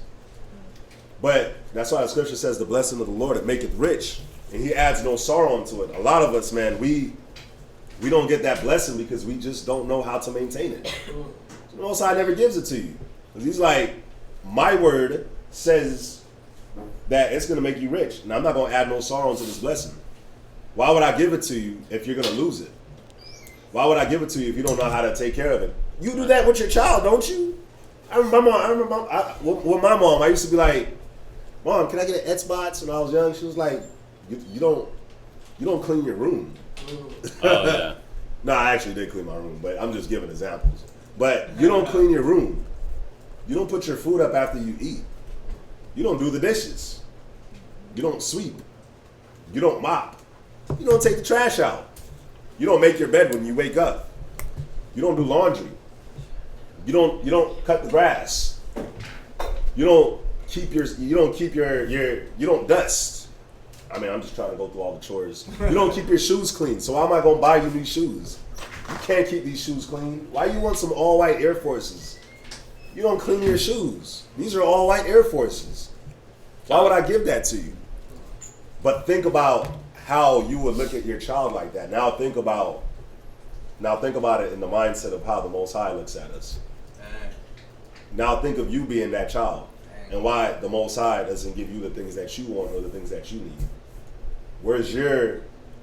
Is the Most High looking at you like, yeah, but you don't do this. You don't do that. You don't commit. You don't commit to anything. So why would I commit to you? You don't, like they like to say in football, the NFL is a what have you done for me what have you done for me lately league. Most High is like that too. What have you done for me lately? What have you done? You about yourself. You're selfish. Why would I give you anything? You got to tell your kid to share. Share your toys. Share the video games. Share your bike. But a lot of us are still selfish. God. So why would the Most High bless, right? But let's take it back to the scripture. Verse 10, it says, therefore remove sorrow from your heart. That sorrow comes in our mind, especially on certain situations, because we're still lacking the maturity. We're still children in certain instances. We haven't put away the childish things in certain things. You know, just look at yourself. I mean, look at the scripture says, who knows you better than yourself? Just look at yourself and examine yourself. Read on. And put away evil from thy flesh. The scripture says to put away evil from your flesh, right? But it was just talking about a child. How can a child really be evil to their flesh? Well, you grow up and you become an adult and you still want to eat or carry yourself like a child. You still eating a million snacks. You go to the store, all you buy is candy. All you buy is soda. Cakes. Oh man. Cakes, the cheesecakes, the butter pecan cakes, the butter pecan ice cream, the vanilla ice cream, the Fanta, the pineapple Fanta, the Sprite. You go to Whataburger and you get the double meat with the patty melt. And you combine them into the ultimate Texas cheeseburger. Sounds like death. You go to In-N-Out and you eat 4 In-N-Out burgers. With the animal style fries. You know that this has high fructose corn syrup, but you still buy the Tampicos because they're $1 and fill them up. Kill yourself. You know that a salad is better for you, but you won't eat a salad.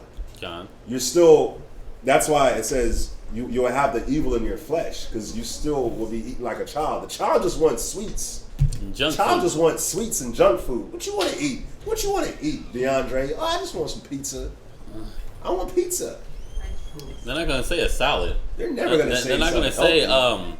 yeah. Can you juice some beets, some kale, and some spinach up, or some carrots? They're not gonna say nothing like that. They don't. They're not even considering it. That's not in the realm of their thinking. Because why? They're a child. And now, and now it sucks because now we're older, and we have diabetes. We damn near have cancer. We have kidney failures. We got kidneys removed, and it's so much. It's so much that we go through as a people. We got high cholesterol.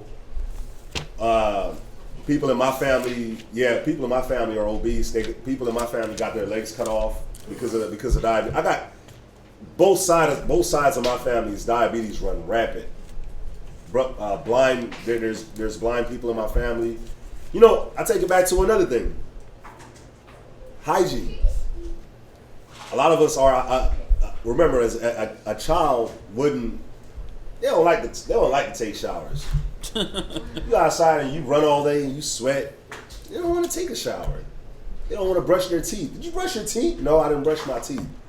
But we come up now and we're adults and we have this sorrow of the mind and we have this evil running rampant in our flesh. Why? Because we still live like we're Ecclesiastes 11:9.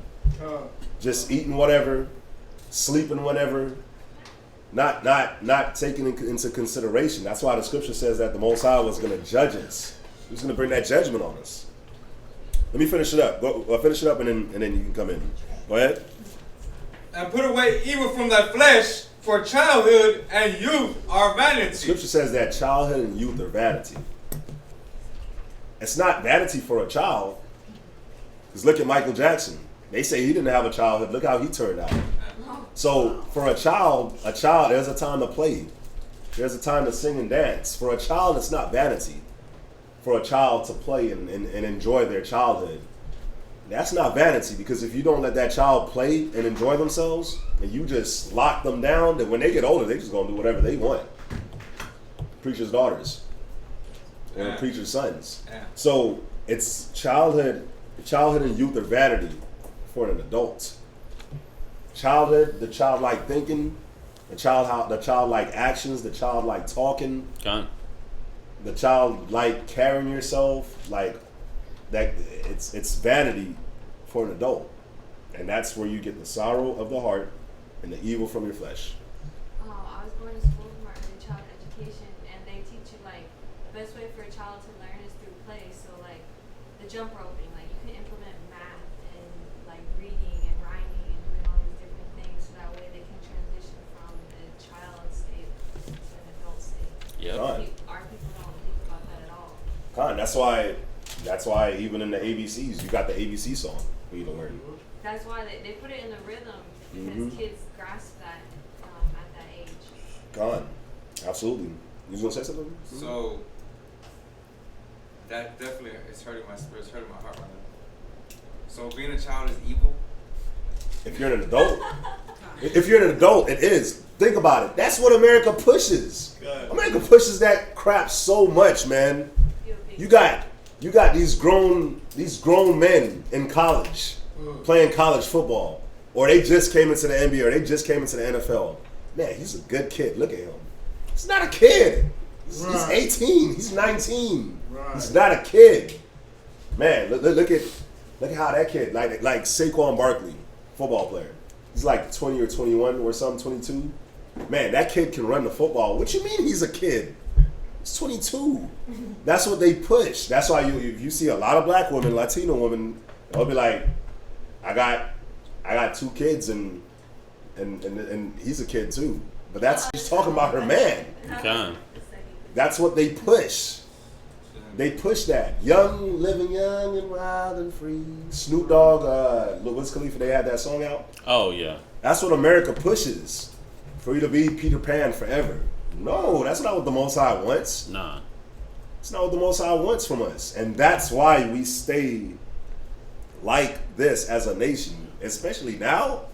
We can't be like this now. What's up? Hold on. Oh. You know, even in all of that, like like Rob saying that this is how America has been conditioning us. Think about it a little bit more. The superheroes, the fantasy, the kiddie things, and then we still look to America as our parents. We look to America to supply for us because we can't supply for ourselves. We go to the parent, our quote unquote parents. Yep. And we got to come out of that mindset. That's a childlike mindset. Not wanting to come together, not wanting to deal with your issues as men and women. That's a child mentality. Not counseling, not being cautious of how we deal and treat one another. Just being free and say whatever comes out of your mouth. Whatever pops in your mind just pops out your mouth. Just like a kid, they'll see somebody say, "You're fat." They didn't even. The thought just hit their brain. They say, "You're fat." As adults, we should have more discretion of what comes out of our mouths, the way we deal. And America has actually designed it like that for us to stay in a childlike mind state. It's like kind of what I was starting to go into a little earlier. We kind of grew up like weeds because we weren't taught and brought up in the law, statutes, and commandments. So in that transition from being a child into an adult, yeah, we are adults and we've grasped plenty of adult concepts, but then there's gaps in that being an adult.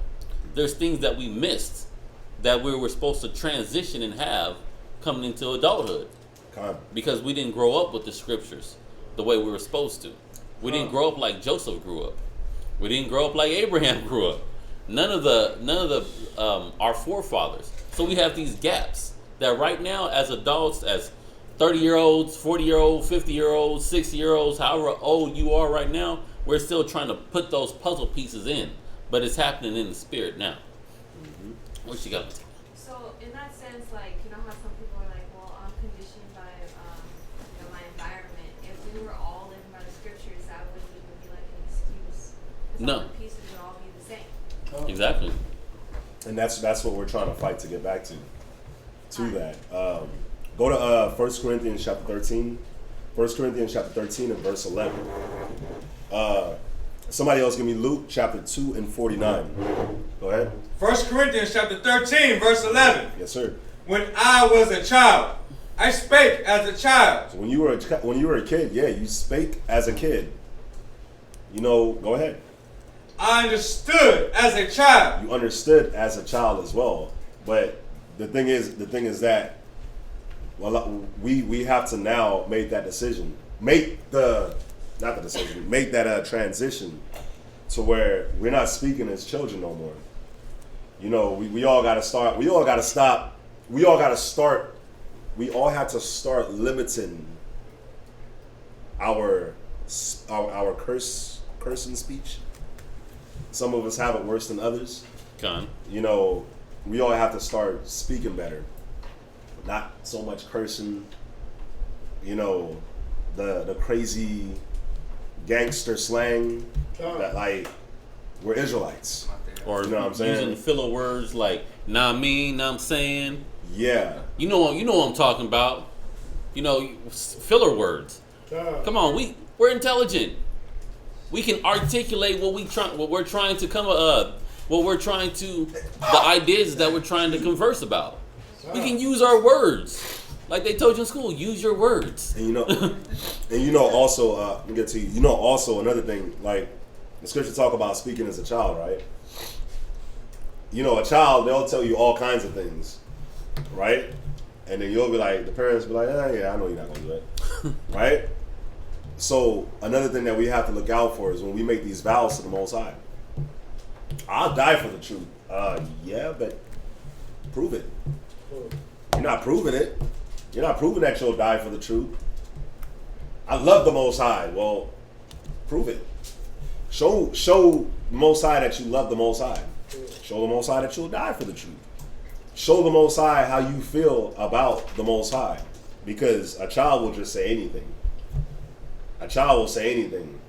Mom, when I get older, you're going to stop working at the age of 25. When you're 25, no more working for you. I told that to my mama.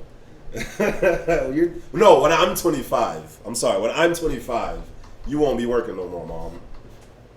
You know, as kids, we make statements like that. You know what I'm saying? And now we can't do that being in the truth with the Most High, because the Most High requires those vows. You say you love the Most High? Ooh. Prove it. We all have to prove it. And I'm not saying that for anybody. Like, we're all trying to prove ourselves to the Most High. You know, if you say you love your husband, prove it. Show him that you love him. Say you love your wife, same thing. If you say you love your wife, show your wife that you love your wife.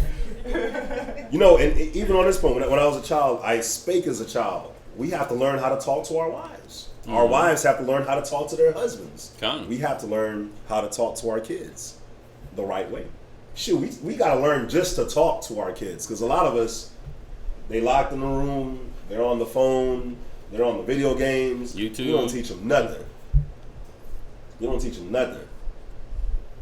Go outside and play. You don't teach them nothing. What did you learn in school today? School was normal. So school was just normal? Yeah, school was normal. Ain't no digging to see what happened. Ain't none of that. All right, well, school was normal. Okay, all right. Carry on. That's funny. You know, but that's, even when I was a child, I spake as a child. We got to be able to communicate. A kid is, like right now, like I got a 1-year-old, 1.5-year-old, and I got like a 3-day-old, 4-day-old, 5-day-old, something like that. And they just cry. they hurting. They just cry. Uncomfortable. What do you want? What do you want? Your child gets older. They just pouting, pissed. Dad, can I get a PS4? I don't have no money for it. I'm just pissed. And then you don't, and then your parents obviously can see that you're pissed. So they're like, or your guardian, and they're like, what's wrong with you? None.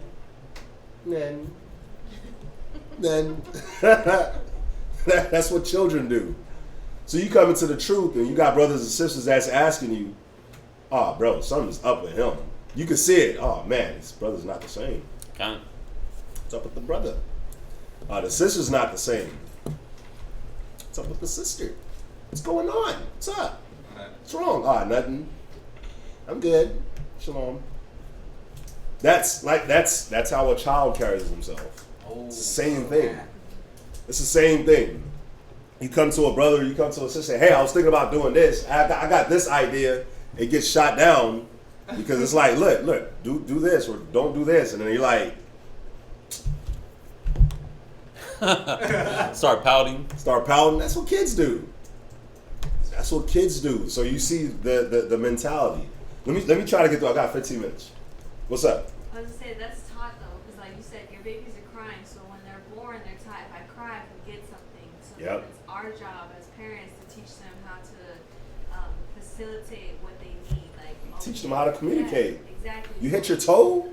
Yeah. If you hit your toe, my toe hurts. Okay, well, now I know your toe hurts. Am I bugging? Am I offending you? Okay. Oh man, I'm offending you. I'm sorry. Let me say that I'm offending you, or no. Let me tell you. Yeah, let me actually tell you that I'm offended by you, or I'm offended by what you said, or I'm offended by the way you treat me, so that we can fix it. That way, I'm not just walking around here pouting, pissed, and you could just see it, and there's just a spirit in the whole house because I'm pissed, and everybody. The kids can see it. Oh yeah, Dad's pissed. Yeah, he's pissed. Don't mess with Dad right now. He's pissed. And then you start that when they're young, because it's like they say, like, you know, people go, oh, what a cute little baby. Like, you're not even supposed to talk to them like that. You're supposed to talk like how we are, so they can grasp that concept. Gone. So the scripture said, when I was a child, I spake as a child. I understood as a child. I thought as a child. So our mentality got to change too. The mentality of us. It's stuck in that childlike mentality. What does a child want to do all the time? Play. Play and eat. So as adults, we can't just be wanting to play all the time. You know, for us here, we doing street speaking, it's not the time to play. We doing flyers, it's not the time to play. We're in class from the start, class starting, it's not the time to be talking and playing and all that. In your house, serious situation, it's not the time to be playing. Rib comes to you, breaking down, crappy day at work, she's pissed. Something happened with the sister, with the sister, something happened with her family. What's up, babe? What's going on? Oh yeah, touchdown. Hell yeah. Like now is not the time. That's the mentality. That's you thinking like a child. That has to go. Gone. And in pertaining to the class of nation building, you know, we knew what we were called to do. As Israelites, we hit the scripture earlier. The saints of the Most High shall take the kingdom. If you ain't about taking the kingdom, your mindset is still in a childlike mentality. Because somebody tell me right now, who has a kid right now that sees their kid suffering and they don't want to do anything about it? Your kid is suffering, or your grandkid is suffering, or your great-grandkid is suffering, and you don't do nothing. You don't do nothing. But you can do something, but you don't do nothing. You're not on drugs. You're not high. Well, unfortunately, some of us, that is what they deal with. But your people are suffering. You see your kids suffering. What are you going to do about it? You're not just going to let them suffer, are you? How many of our brothers, how many of our sisters go out there and work these multiple jobs to put food on the table and keep the roof over their house for their child? But our nation, that's our house. And then, you know what's funny? The child don't even see that. The child don't see you working hard. Mm-mm. They don't understand it. They don't understand that I can't buy that for you, because if I buy that for you, then I'm short on rent. I can't buy that for you because if I buy that for you, then you won't eat. You won't eat. Or the electricity might get cut off. This is more serious. And they pout.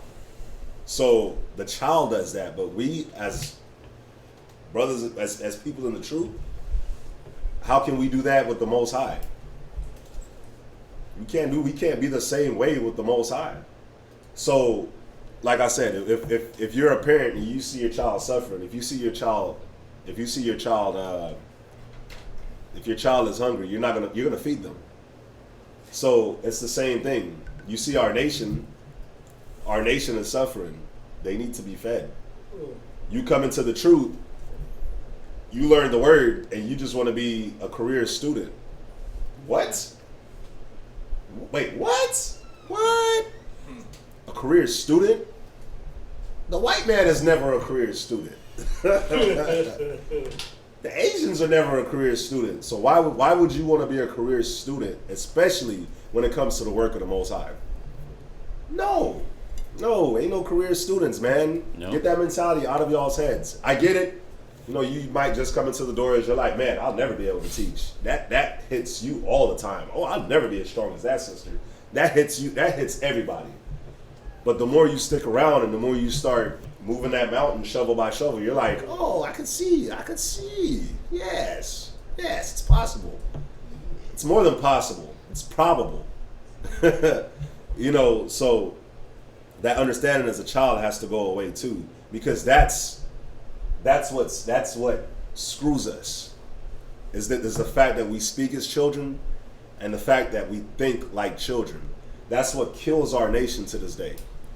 That you get pulled over by the police. Scripture say agree with your adversary quickly, but you want to fight the police? That's retarded. That's a childlike mentality. When I was a child, I spake as a child. You speaking as a child. You thinking like a child. You still smoking weed. You still popping pills when you know what might happen.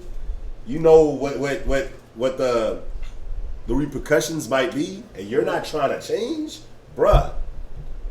Thinking like a child. Or you're a woman and you're not strengthening your husband, bruh. That's a childlike mentality. All that has to change. Finish it up. But when I became a man, I put away childish things. Come on, go to Luke chapter 2, verse 49. And that's the problem, is that we're not putting away those childish things. 29? Yes, Luke 2 and 49. Come. Luke, verse 2, verse 49. Go ahead. And he said unto them, how is it that ye sought me? The he is Yahweh Shai. Just so y'all know. The he is Yahweh Shai. Read it from the top. And he said unto them, Go ahead. how is it that ye sought me? Read. Will ye not that I must be about my Father's business? So Yahweh Shai at this point, He was 12. he was 12 years old. And he's putting them in check, saying, look, I'm about things that's important. I'm not about that kiddie stuff. His mind had already been transitioned into adult mindset. Not kid, run around, laugh, joke, play. He was already on the path to not growing up to being that old fool. Because just like there was someone in the chat I had seen that post, they know 60-year-old people that still act like children. That's madness. I've seen the same. But that's to our people's detriment. Yeah. That's because they haven't woken up to the truth. They're still sucking on the teat of America. Gone. In that child mentality. But Yahweh Shai, he said, hey, look, I'm about my Father's business. My Father is a man. My Father is a grown man. I'm doing the things that he does. Just like for those of you who have men that have a family, have a household, your sons, your daughters should be like, look, I want to be like how he is. But if they're seeing these childlike qualities, they see you on their level, well, what do they got to inspire to? Yep. Women. If you're on the same level as your children, your sons and your daughters, you're like their homegirls, what do they have to inspire to? They can kick it with girls in the street and be their homegirls, but their mom is supposed to be somebody that they're inspired to be like. So you got to have that adult mentality to say for your children to see, so they can want to transition to that. And then in your conversation and dealing with them, you're supposed to be implanting these things so that they can transition to being this child. There's some of you who are women who are single parents, and you're trying to raise a boy. It's not the same, but you still got to try to implant these things to help him transition to being a man. Same thing with men. There's men that are single parents, and they might have daughters. You got to implant these things into their minds to help them transition into an adult woman and not keep them into a child. But this scripture here is just saying Yahweh Shai, he was about his Father's business. When you're learning and going through these scriptures, you're seeing the what a man is supposed to be, what a woman is supposed to be. Like how we always go to that 2 Timothy chapter 3, about being a bishop, how bishops got to be grave, tempered, and all these different attributes of a bishop. Well, these are also just attributes of being a man, of being an adult. Likewise with the women, it talks about how elder women are supposed to act, that they're supposed to teach the younger women. Why? So they can transition into being an adult. It's all about this transitionary phase, but it starts within your mind, and it starts with you getting it so that you can pass it down to the next generation. Right now, what we're doing, y'all come to class, us going through these scriptures, all these different spiritual classes, even historical classes. What we're doing is we're taking these puzzle pieces that you've missed out on in your life, and we're inserting them for you. Well, actually, we're giving them to you so that you can insert them in your lives, because we can't force you to take the puzzle piece. But what we're doing is giving it to you so that you can add it to yourself. Like the scripture says, covet the best gifts. I had looked up the definition of parent, right? Quick question. What's when you look at a boy turns into what? A man, right? When you look into a girl turns into a woman. When you look at a child, what is it? The child is usually the one that needs the care, the attention, the providing, the things. Do you know what the definition of a parent is? The definition of a parent is one of the very first definition that I get out of the 1828. It says to produce or bring forth and it just says a period. It doesn't say to produce or bring forth a child. Well, we know that it is to bring forth a child, but right here it's on the other definition it says to produce young, right? But right here it says just to produce or bring forth. So the parent is the one that produces, that gives the things that's needed, and that's where we have to transition. We have to transition ourselves from being the child that wants everything, that needs everything, into the parent that produces, and being able to produce for our nation, produce for ourselves, produce for our family. We have to make that transition. You got 2 minutes. Go to I'm not gonna hit those. Go to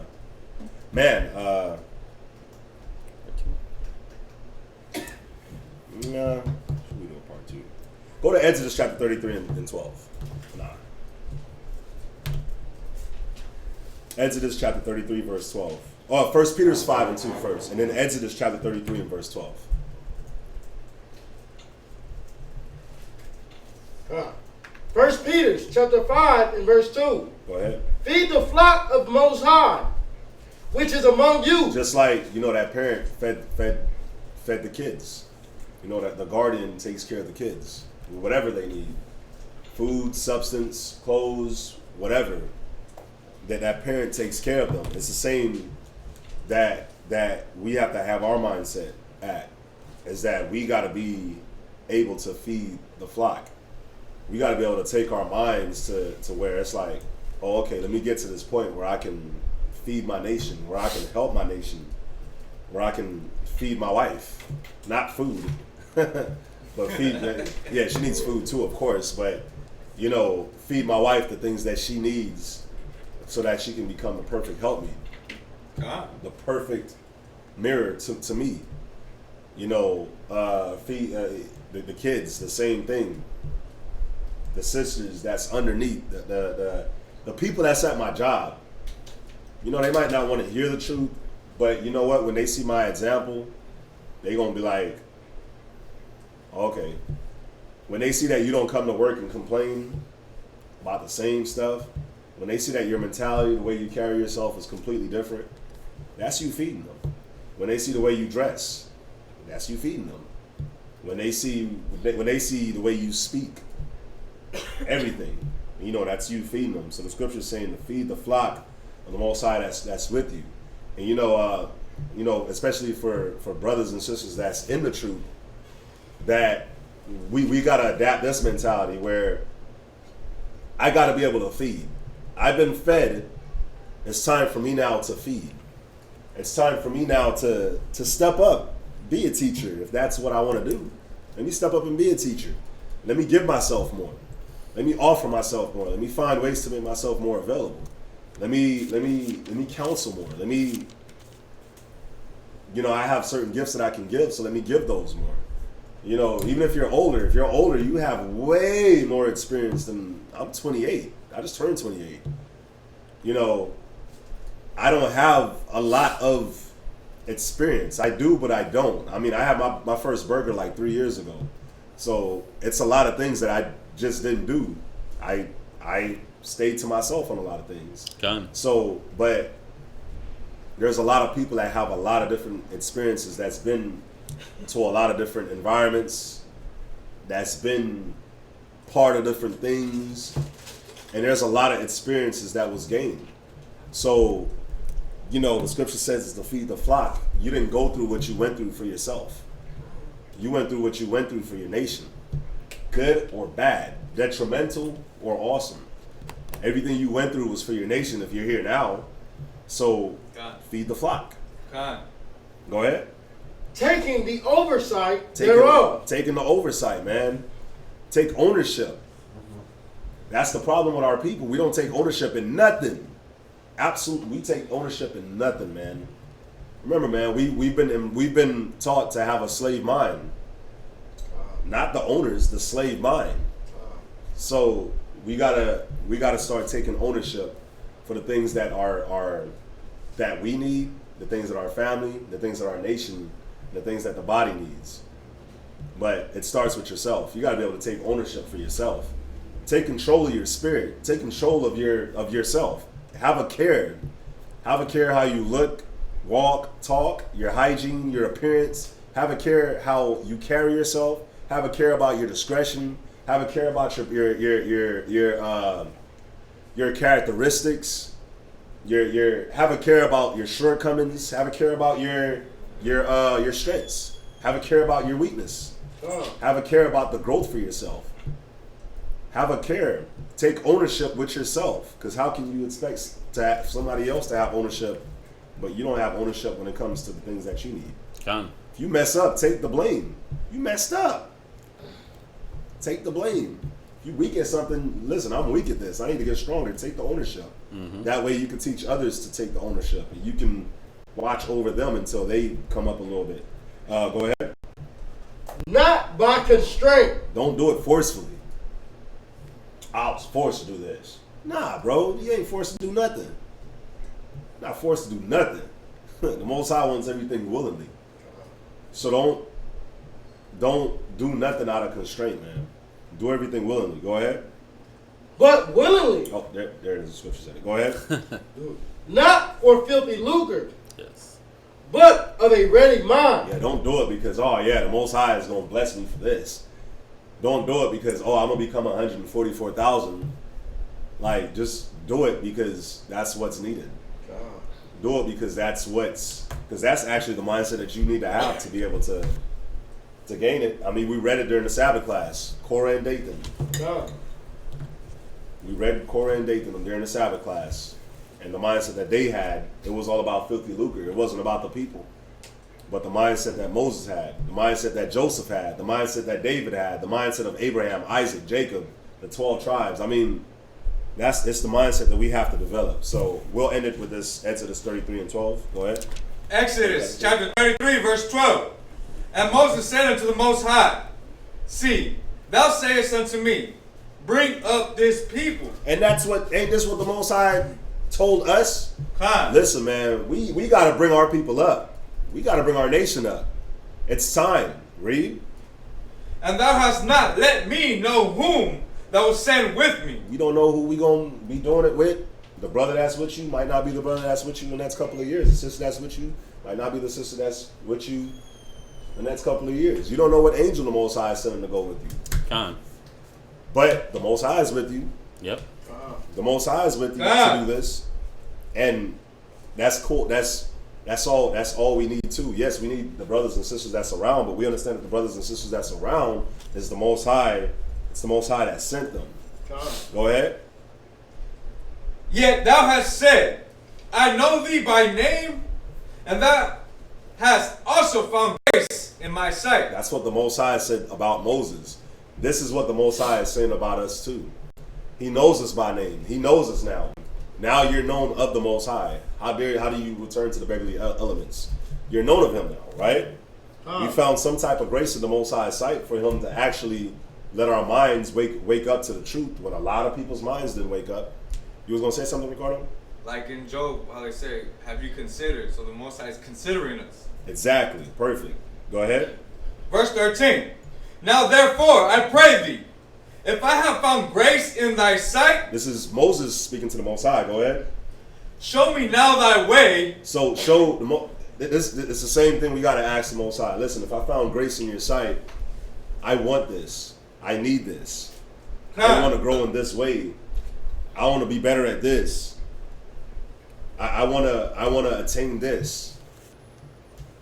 So same thing. Ask the Most High the same thing. If I found grace in your sight, show me now the way. Show me how I can get it. Show me how I can attain. Show me how I can get things that I don't have. Show me how I can grow better in the spirit so that I can lead my people better. Show me. Go ahead. That I may know thee. Go ahead. That I may find grace in thy sight and consider that this nation is thy people. God. Because the Most High knows that we're his people. Most High knows that we're his people. And of course, he's going to consider that we are his people. So if we find grace in his sight, that's another thing too. Do you think the Most High find grace looking at you? When he looks at you, you think he's like, yeah, I'm happy. I'm happy with him. I'm happy with her. Do you think, does he find that grace in you? Does he find that happiness in you? Does he find that love and that care in you? Go ahead. Verse 14. And he said, my presence shall go with thee, and I will give thee rest. Because that's what'll happen. The Most High's presence, it'll go with you. Dorothy Branch says people must have the courage to take ownership of the things in their lives. Ownership of your faults, ownership of your strengths. Absolutely. Absolutely, man. That's where it starts. It's like when you go to like a rehab spot, they make you take ownership first. You got to take ownership. Yeah, you got to admit that you got a problem. God, what's up? That's like when I was in the world and like going through a mental change. I came across this Tony Robbins thing, and he's like, if you're gonna blame people, you have to blame elegantly, and blaming elegantly is you have to blame all. If you're gonna blame for all the bad, you have to blame for all the good. Because if everything didn't play out the way it played out, you wouldn't be who you are today. You wouldn't be where you're at. Con, absolutely true. Con. So with that, man, that's going to be it for class. Any questions on the class? What's up? 1 Corinthians chapter 13, verse 11. Yes, sir. When I was a child, I spake as a child. This first half of this verse, it stands out to me a lot. And if y'all could, on the time strain and everything like that, if I could kind of expound on this briefly. Three aspects. Oh. I spake. Mm-hmm. I understood, because the scriptures on understanding, right? And I thought, the thought process itself, they're separate. The thought and understanding is separate from each other. God. If you could kind of like go into it a little bit. Yeah, because it's definitely boding out in my spirit, because it's like, all right, if I want to put away the evil acts of a 30-year-old man and not acting like a child, if I want to put that away, it's like, okay, those three stood out. I don't want to speak like that no more. I don't want to think like that anymore. And I don't want to have that understanding like that anymore. Con. Awesome. All right. So the first one, go to dealing on spake as a child, right? Go to Proverbs 2 and 11. Proverbs chapter 2, verse 11. Proverbs chapter 2, verse 11. Discretion shall preserve thee. Understanding shall keep thee. What do you think that means? I'm just trying to see where your mind is at. That's all. So this verse right here starts off with discretion. Yesterday I was talking to one of the brothers, and they were speaking on agreeing with the adversary quickly, right? Yeah. And my temper, whether it was one of my own brethren or a nation or anything like that, or my rib, whenever something will pop off, I would be like, oh, I'm gonna pop off harder. So that was not practicing discretion at all. Exactly. Right? So discretion is knowing when to speak, how to speak, what to speak, why to speak. You could do like the who, what, when, who, what, when, where, why, how, on the discretion thing when it comes to speaking. Who are you speaking to? Do I need to speak to this person like this, or do I not need to speak to this person like this? How am I speaking to this person? How am I not speaking to this person? When should I speak to this person? Or when should I speak? Or what should I be speaking about? See, a child, it's like you were saying, a child, they'll just be like, you're fat. Or a child will be like, you're this, you're that. The child, there's no filter. You see what I'm saying? So for us, we have discretion, so that discretion teaches us to have a filter. The discretion, and that's why it's very important for, like the scripture says, the righteous Their eyes are in their head. Mm-hmm. You know what I'm saying? So it's very important for us to have our eyes in our head to see what's going on. You see what I'm saying? Like usually, that's why the scripture talks about having your senses exercised. You see what I'm saying? You're supposed to have, and how do you exercise your senses? Well, you use the scriptures. You use the word, everything that you were taught. Proverbs, Ecclesiastes, Wisdom of Solomon, Ecclesiastes, all the stories of the Bible where you got to see the scriptures being, the wisdom being used. Counseling with your brothers and counseling with your elders and seeing how they deal and just watching how they speak and watching how they carry themselves. It all comes into play. You know, we got to be paying attention to what is going on and how things move. What's up? I had a scripture to go to. Oh, which one did you got? It's Ecclesiastes 23 and 13. Ecclesiastes. Go ahead. It says, use not thy mouth to intemperate swearing, for therein is the word of sin. God, that's another one. It's like I was saying, we all need to lower the level of the cursing. You see what I'm saying? And even making vows that we're not ready to make, or making vows that we're not ready to keep. Yeah. And I was going to say, when you look up that word intemperate, it says having or showing a lack of self-control, moderate. God. What's up? Wouldn't it also be that one scripture where it's like the tongue is like a two-edged sword? The Most High's word is a two-edged sword. Or what was it where like it was in Ecclesiastes where like the tongue, you know, you can use it for good or you can use it for good? James chapter 4. James. Yeah, find that scripture too. Go to Colossians 4 and 6. So just on another thing about the speaking as a child, right? It's like a child will be in class just talking the whole time while the teacher's talking. Not saying that anybody does that in here, but that's what happens in school, ain't it? How many times did you get called home? Hey, yeah, man, your teacher called your parents. Yeah, they won't stop talking in class. You see what I'm saying? So it's... Oh, sorry. Yeah. Go ahead. Colossians chapter 4 verse 6. Let your speech be always with grace. So your speech always got to be with grace, right? Meaning you always got to be considering. You always got to be considering who you're talking to and what y'all are talking about. You know, if it's somebody new, you don't want to be talking your business with certain people. You see what I'm saying? Mm-hmm. If you're dealing with stuff, you can't go to somebody that's fresh into the truth and try to talk to them about something that you're dealing with. You see what I'm saying? You can't be trying to gossip. It's all that. Go ahead. Seasoned with salt. Your speech be seasoned with salt. Go ahead. That ye may know how ye ought to answer every man. Fine. So you gotta, you know what? Start at verse 5. I'm sorry. We do Colossians 4 and 5. Verse 5. Walk in wisdom toward them that are without. But at the same time, walking with wisdom with them that are with. You know what I'm saying? You got people that's without wisdom. You got to walk with wisdom towards them. But you got people that have wisdom, and it's the same thing. You got to walk in wisdom with them as well.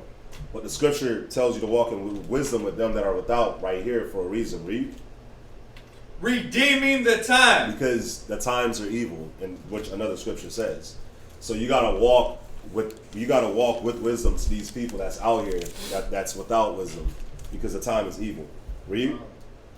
Let your speech be always with grace. So you got people, you don't have brothers and sisters that's coming in like you came in, they don't have any wisdom. So your speech got to be with grace. How can I get into this person? How can I win this person over? You can't come hard on everybody, on every situation. You can't come soft on everybody on every situation. It's all different. Everybody's different. Go ahead.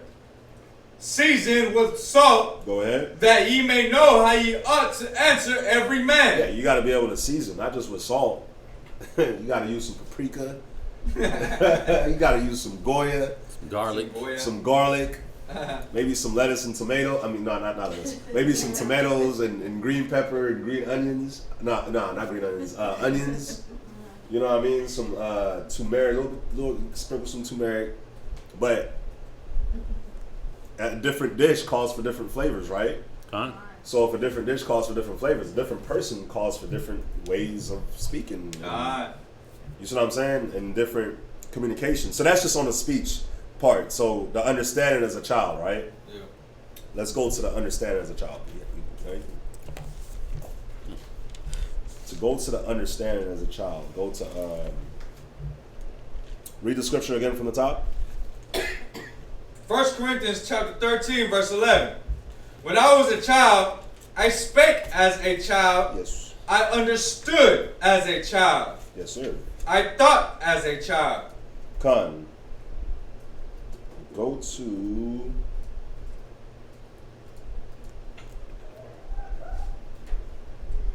Ecclesiastes chapter 18 and verse 19.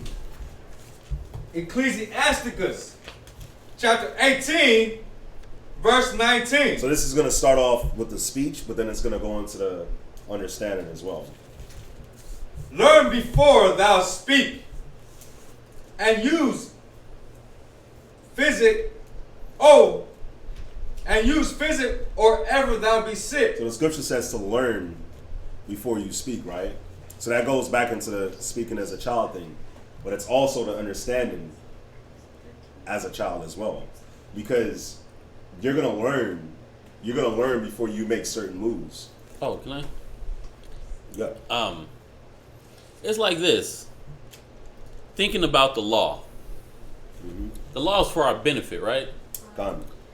Now, when you're trying to tell a child to some do's and don'ts, they may not fully understand why not to do something, even though you broke it down to them. Just like I always said a lot of times when I'm talking to people in the street or family, I use the example of eating pork. Because it's a real easy, simple example. It's like the scriptures say not to eat pork.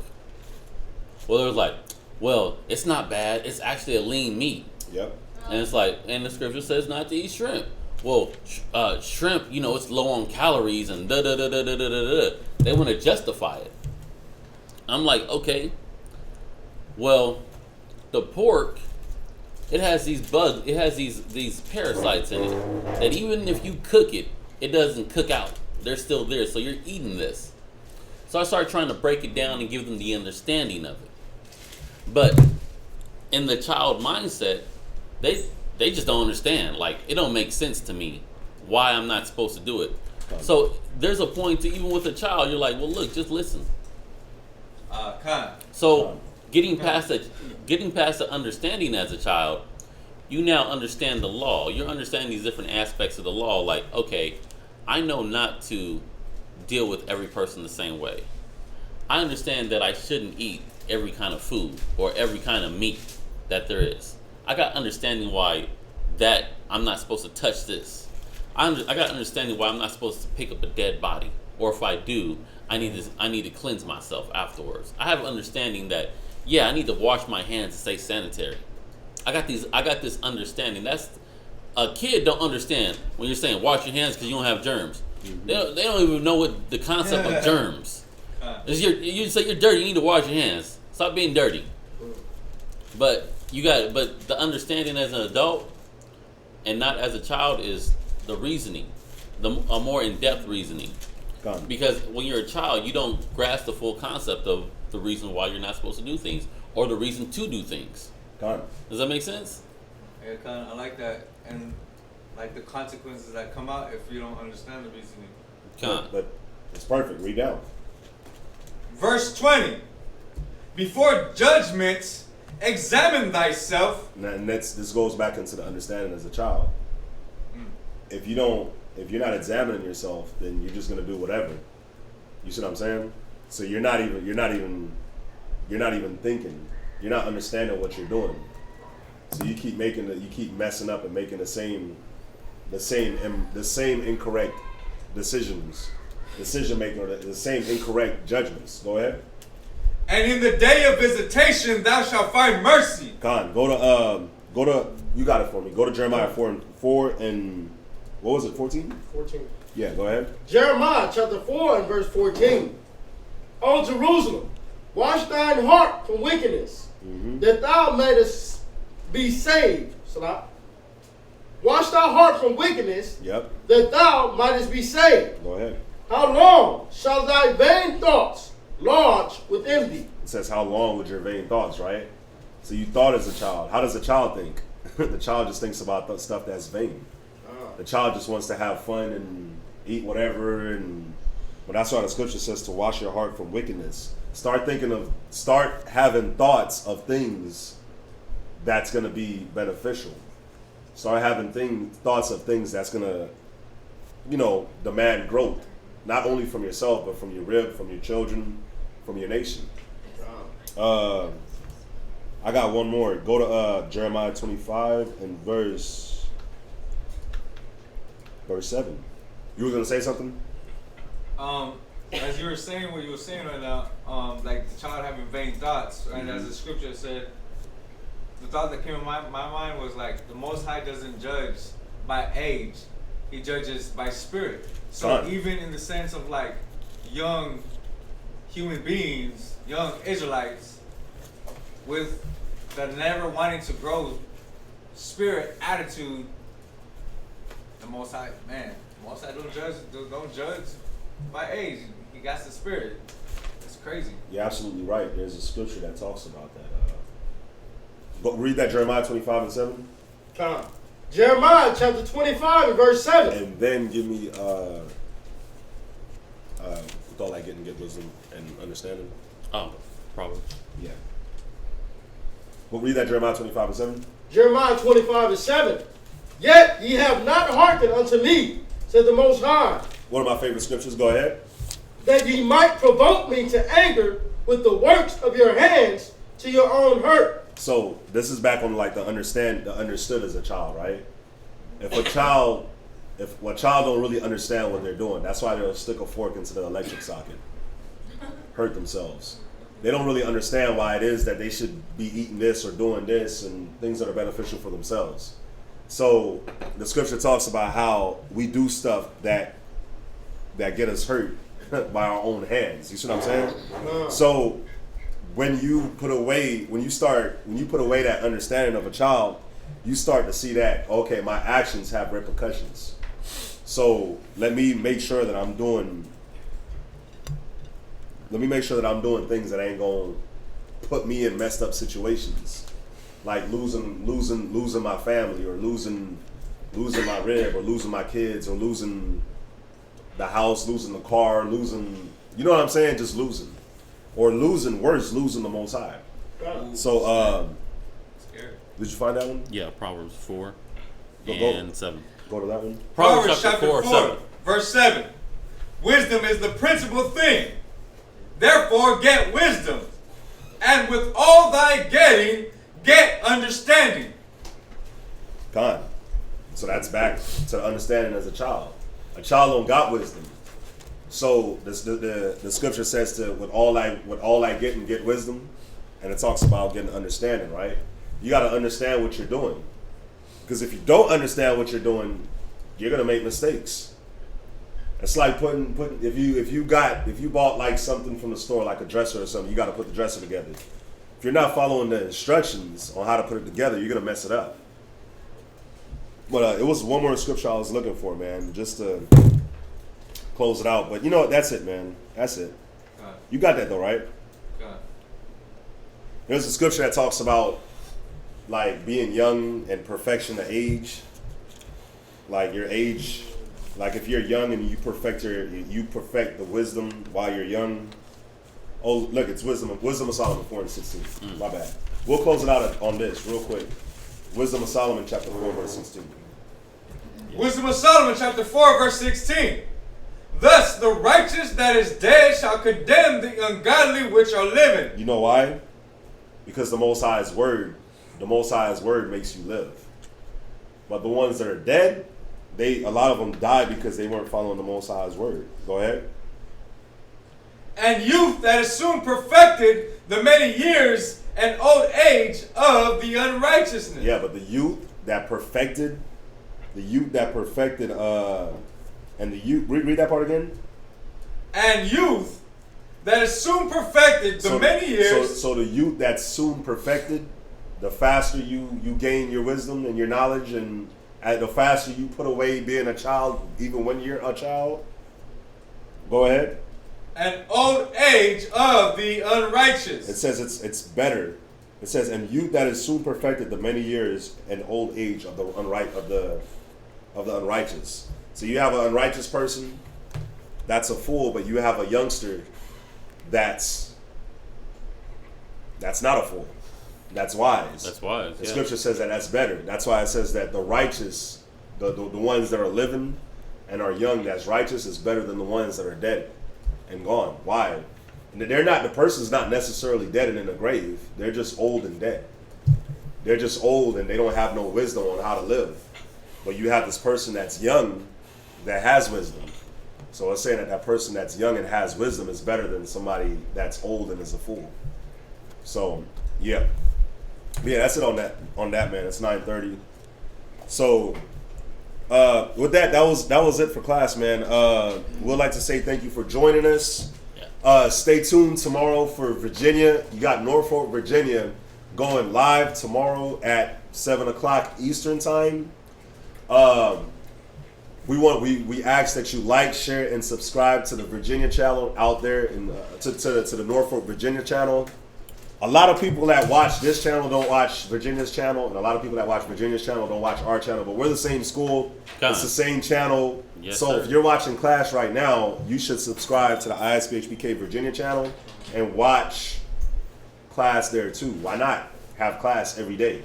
Also, Mashaba will be doing the Blog Talk Radio tomorrow, starting at about 10 a.m. It's blogtalkradio.com/Mashaba. I believe Tazapah will be teaching with Bayasapar tomorrow. So y'all want to tune in for that. It's 10 a.m. 10 o'clock in the morning. It's perfect. Or is it 12? It's 10. Yeah. I forgot the time. But yeah, they'll be going live tomorrow. So it's 10 a.m. So yeah, man. Stay tuned. And with that, we'll like to say shalom. Shalom. Oh, what? Y'all saw it? Oh, crap. Oh, crap. Crap. Get up, get up, get up, get up. Get up.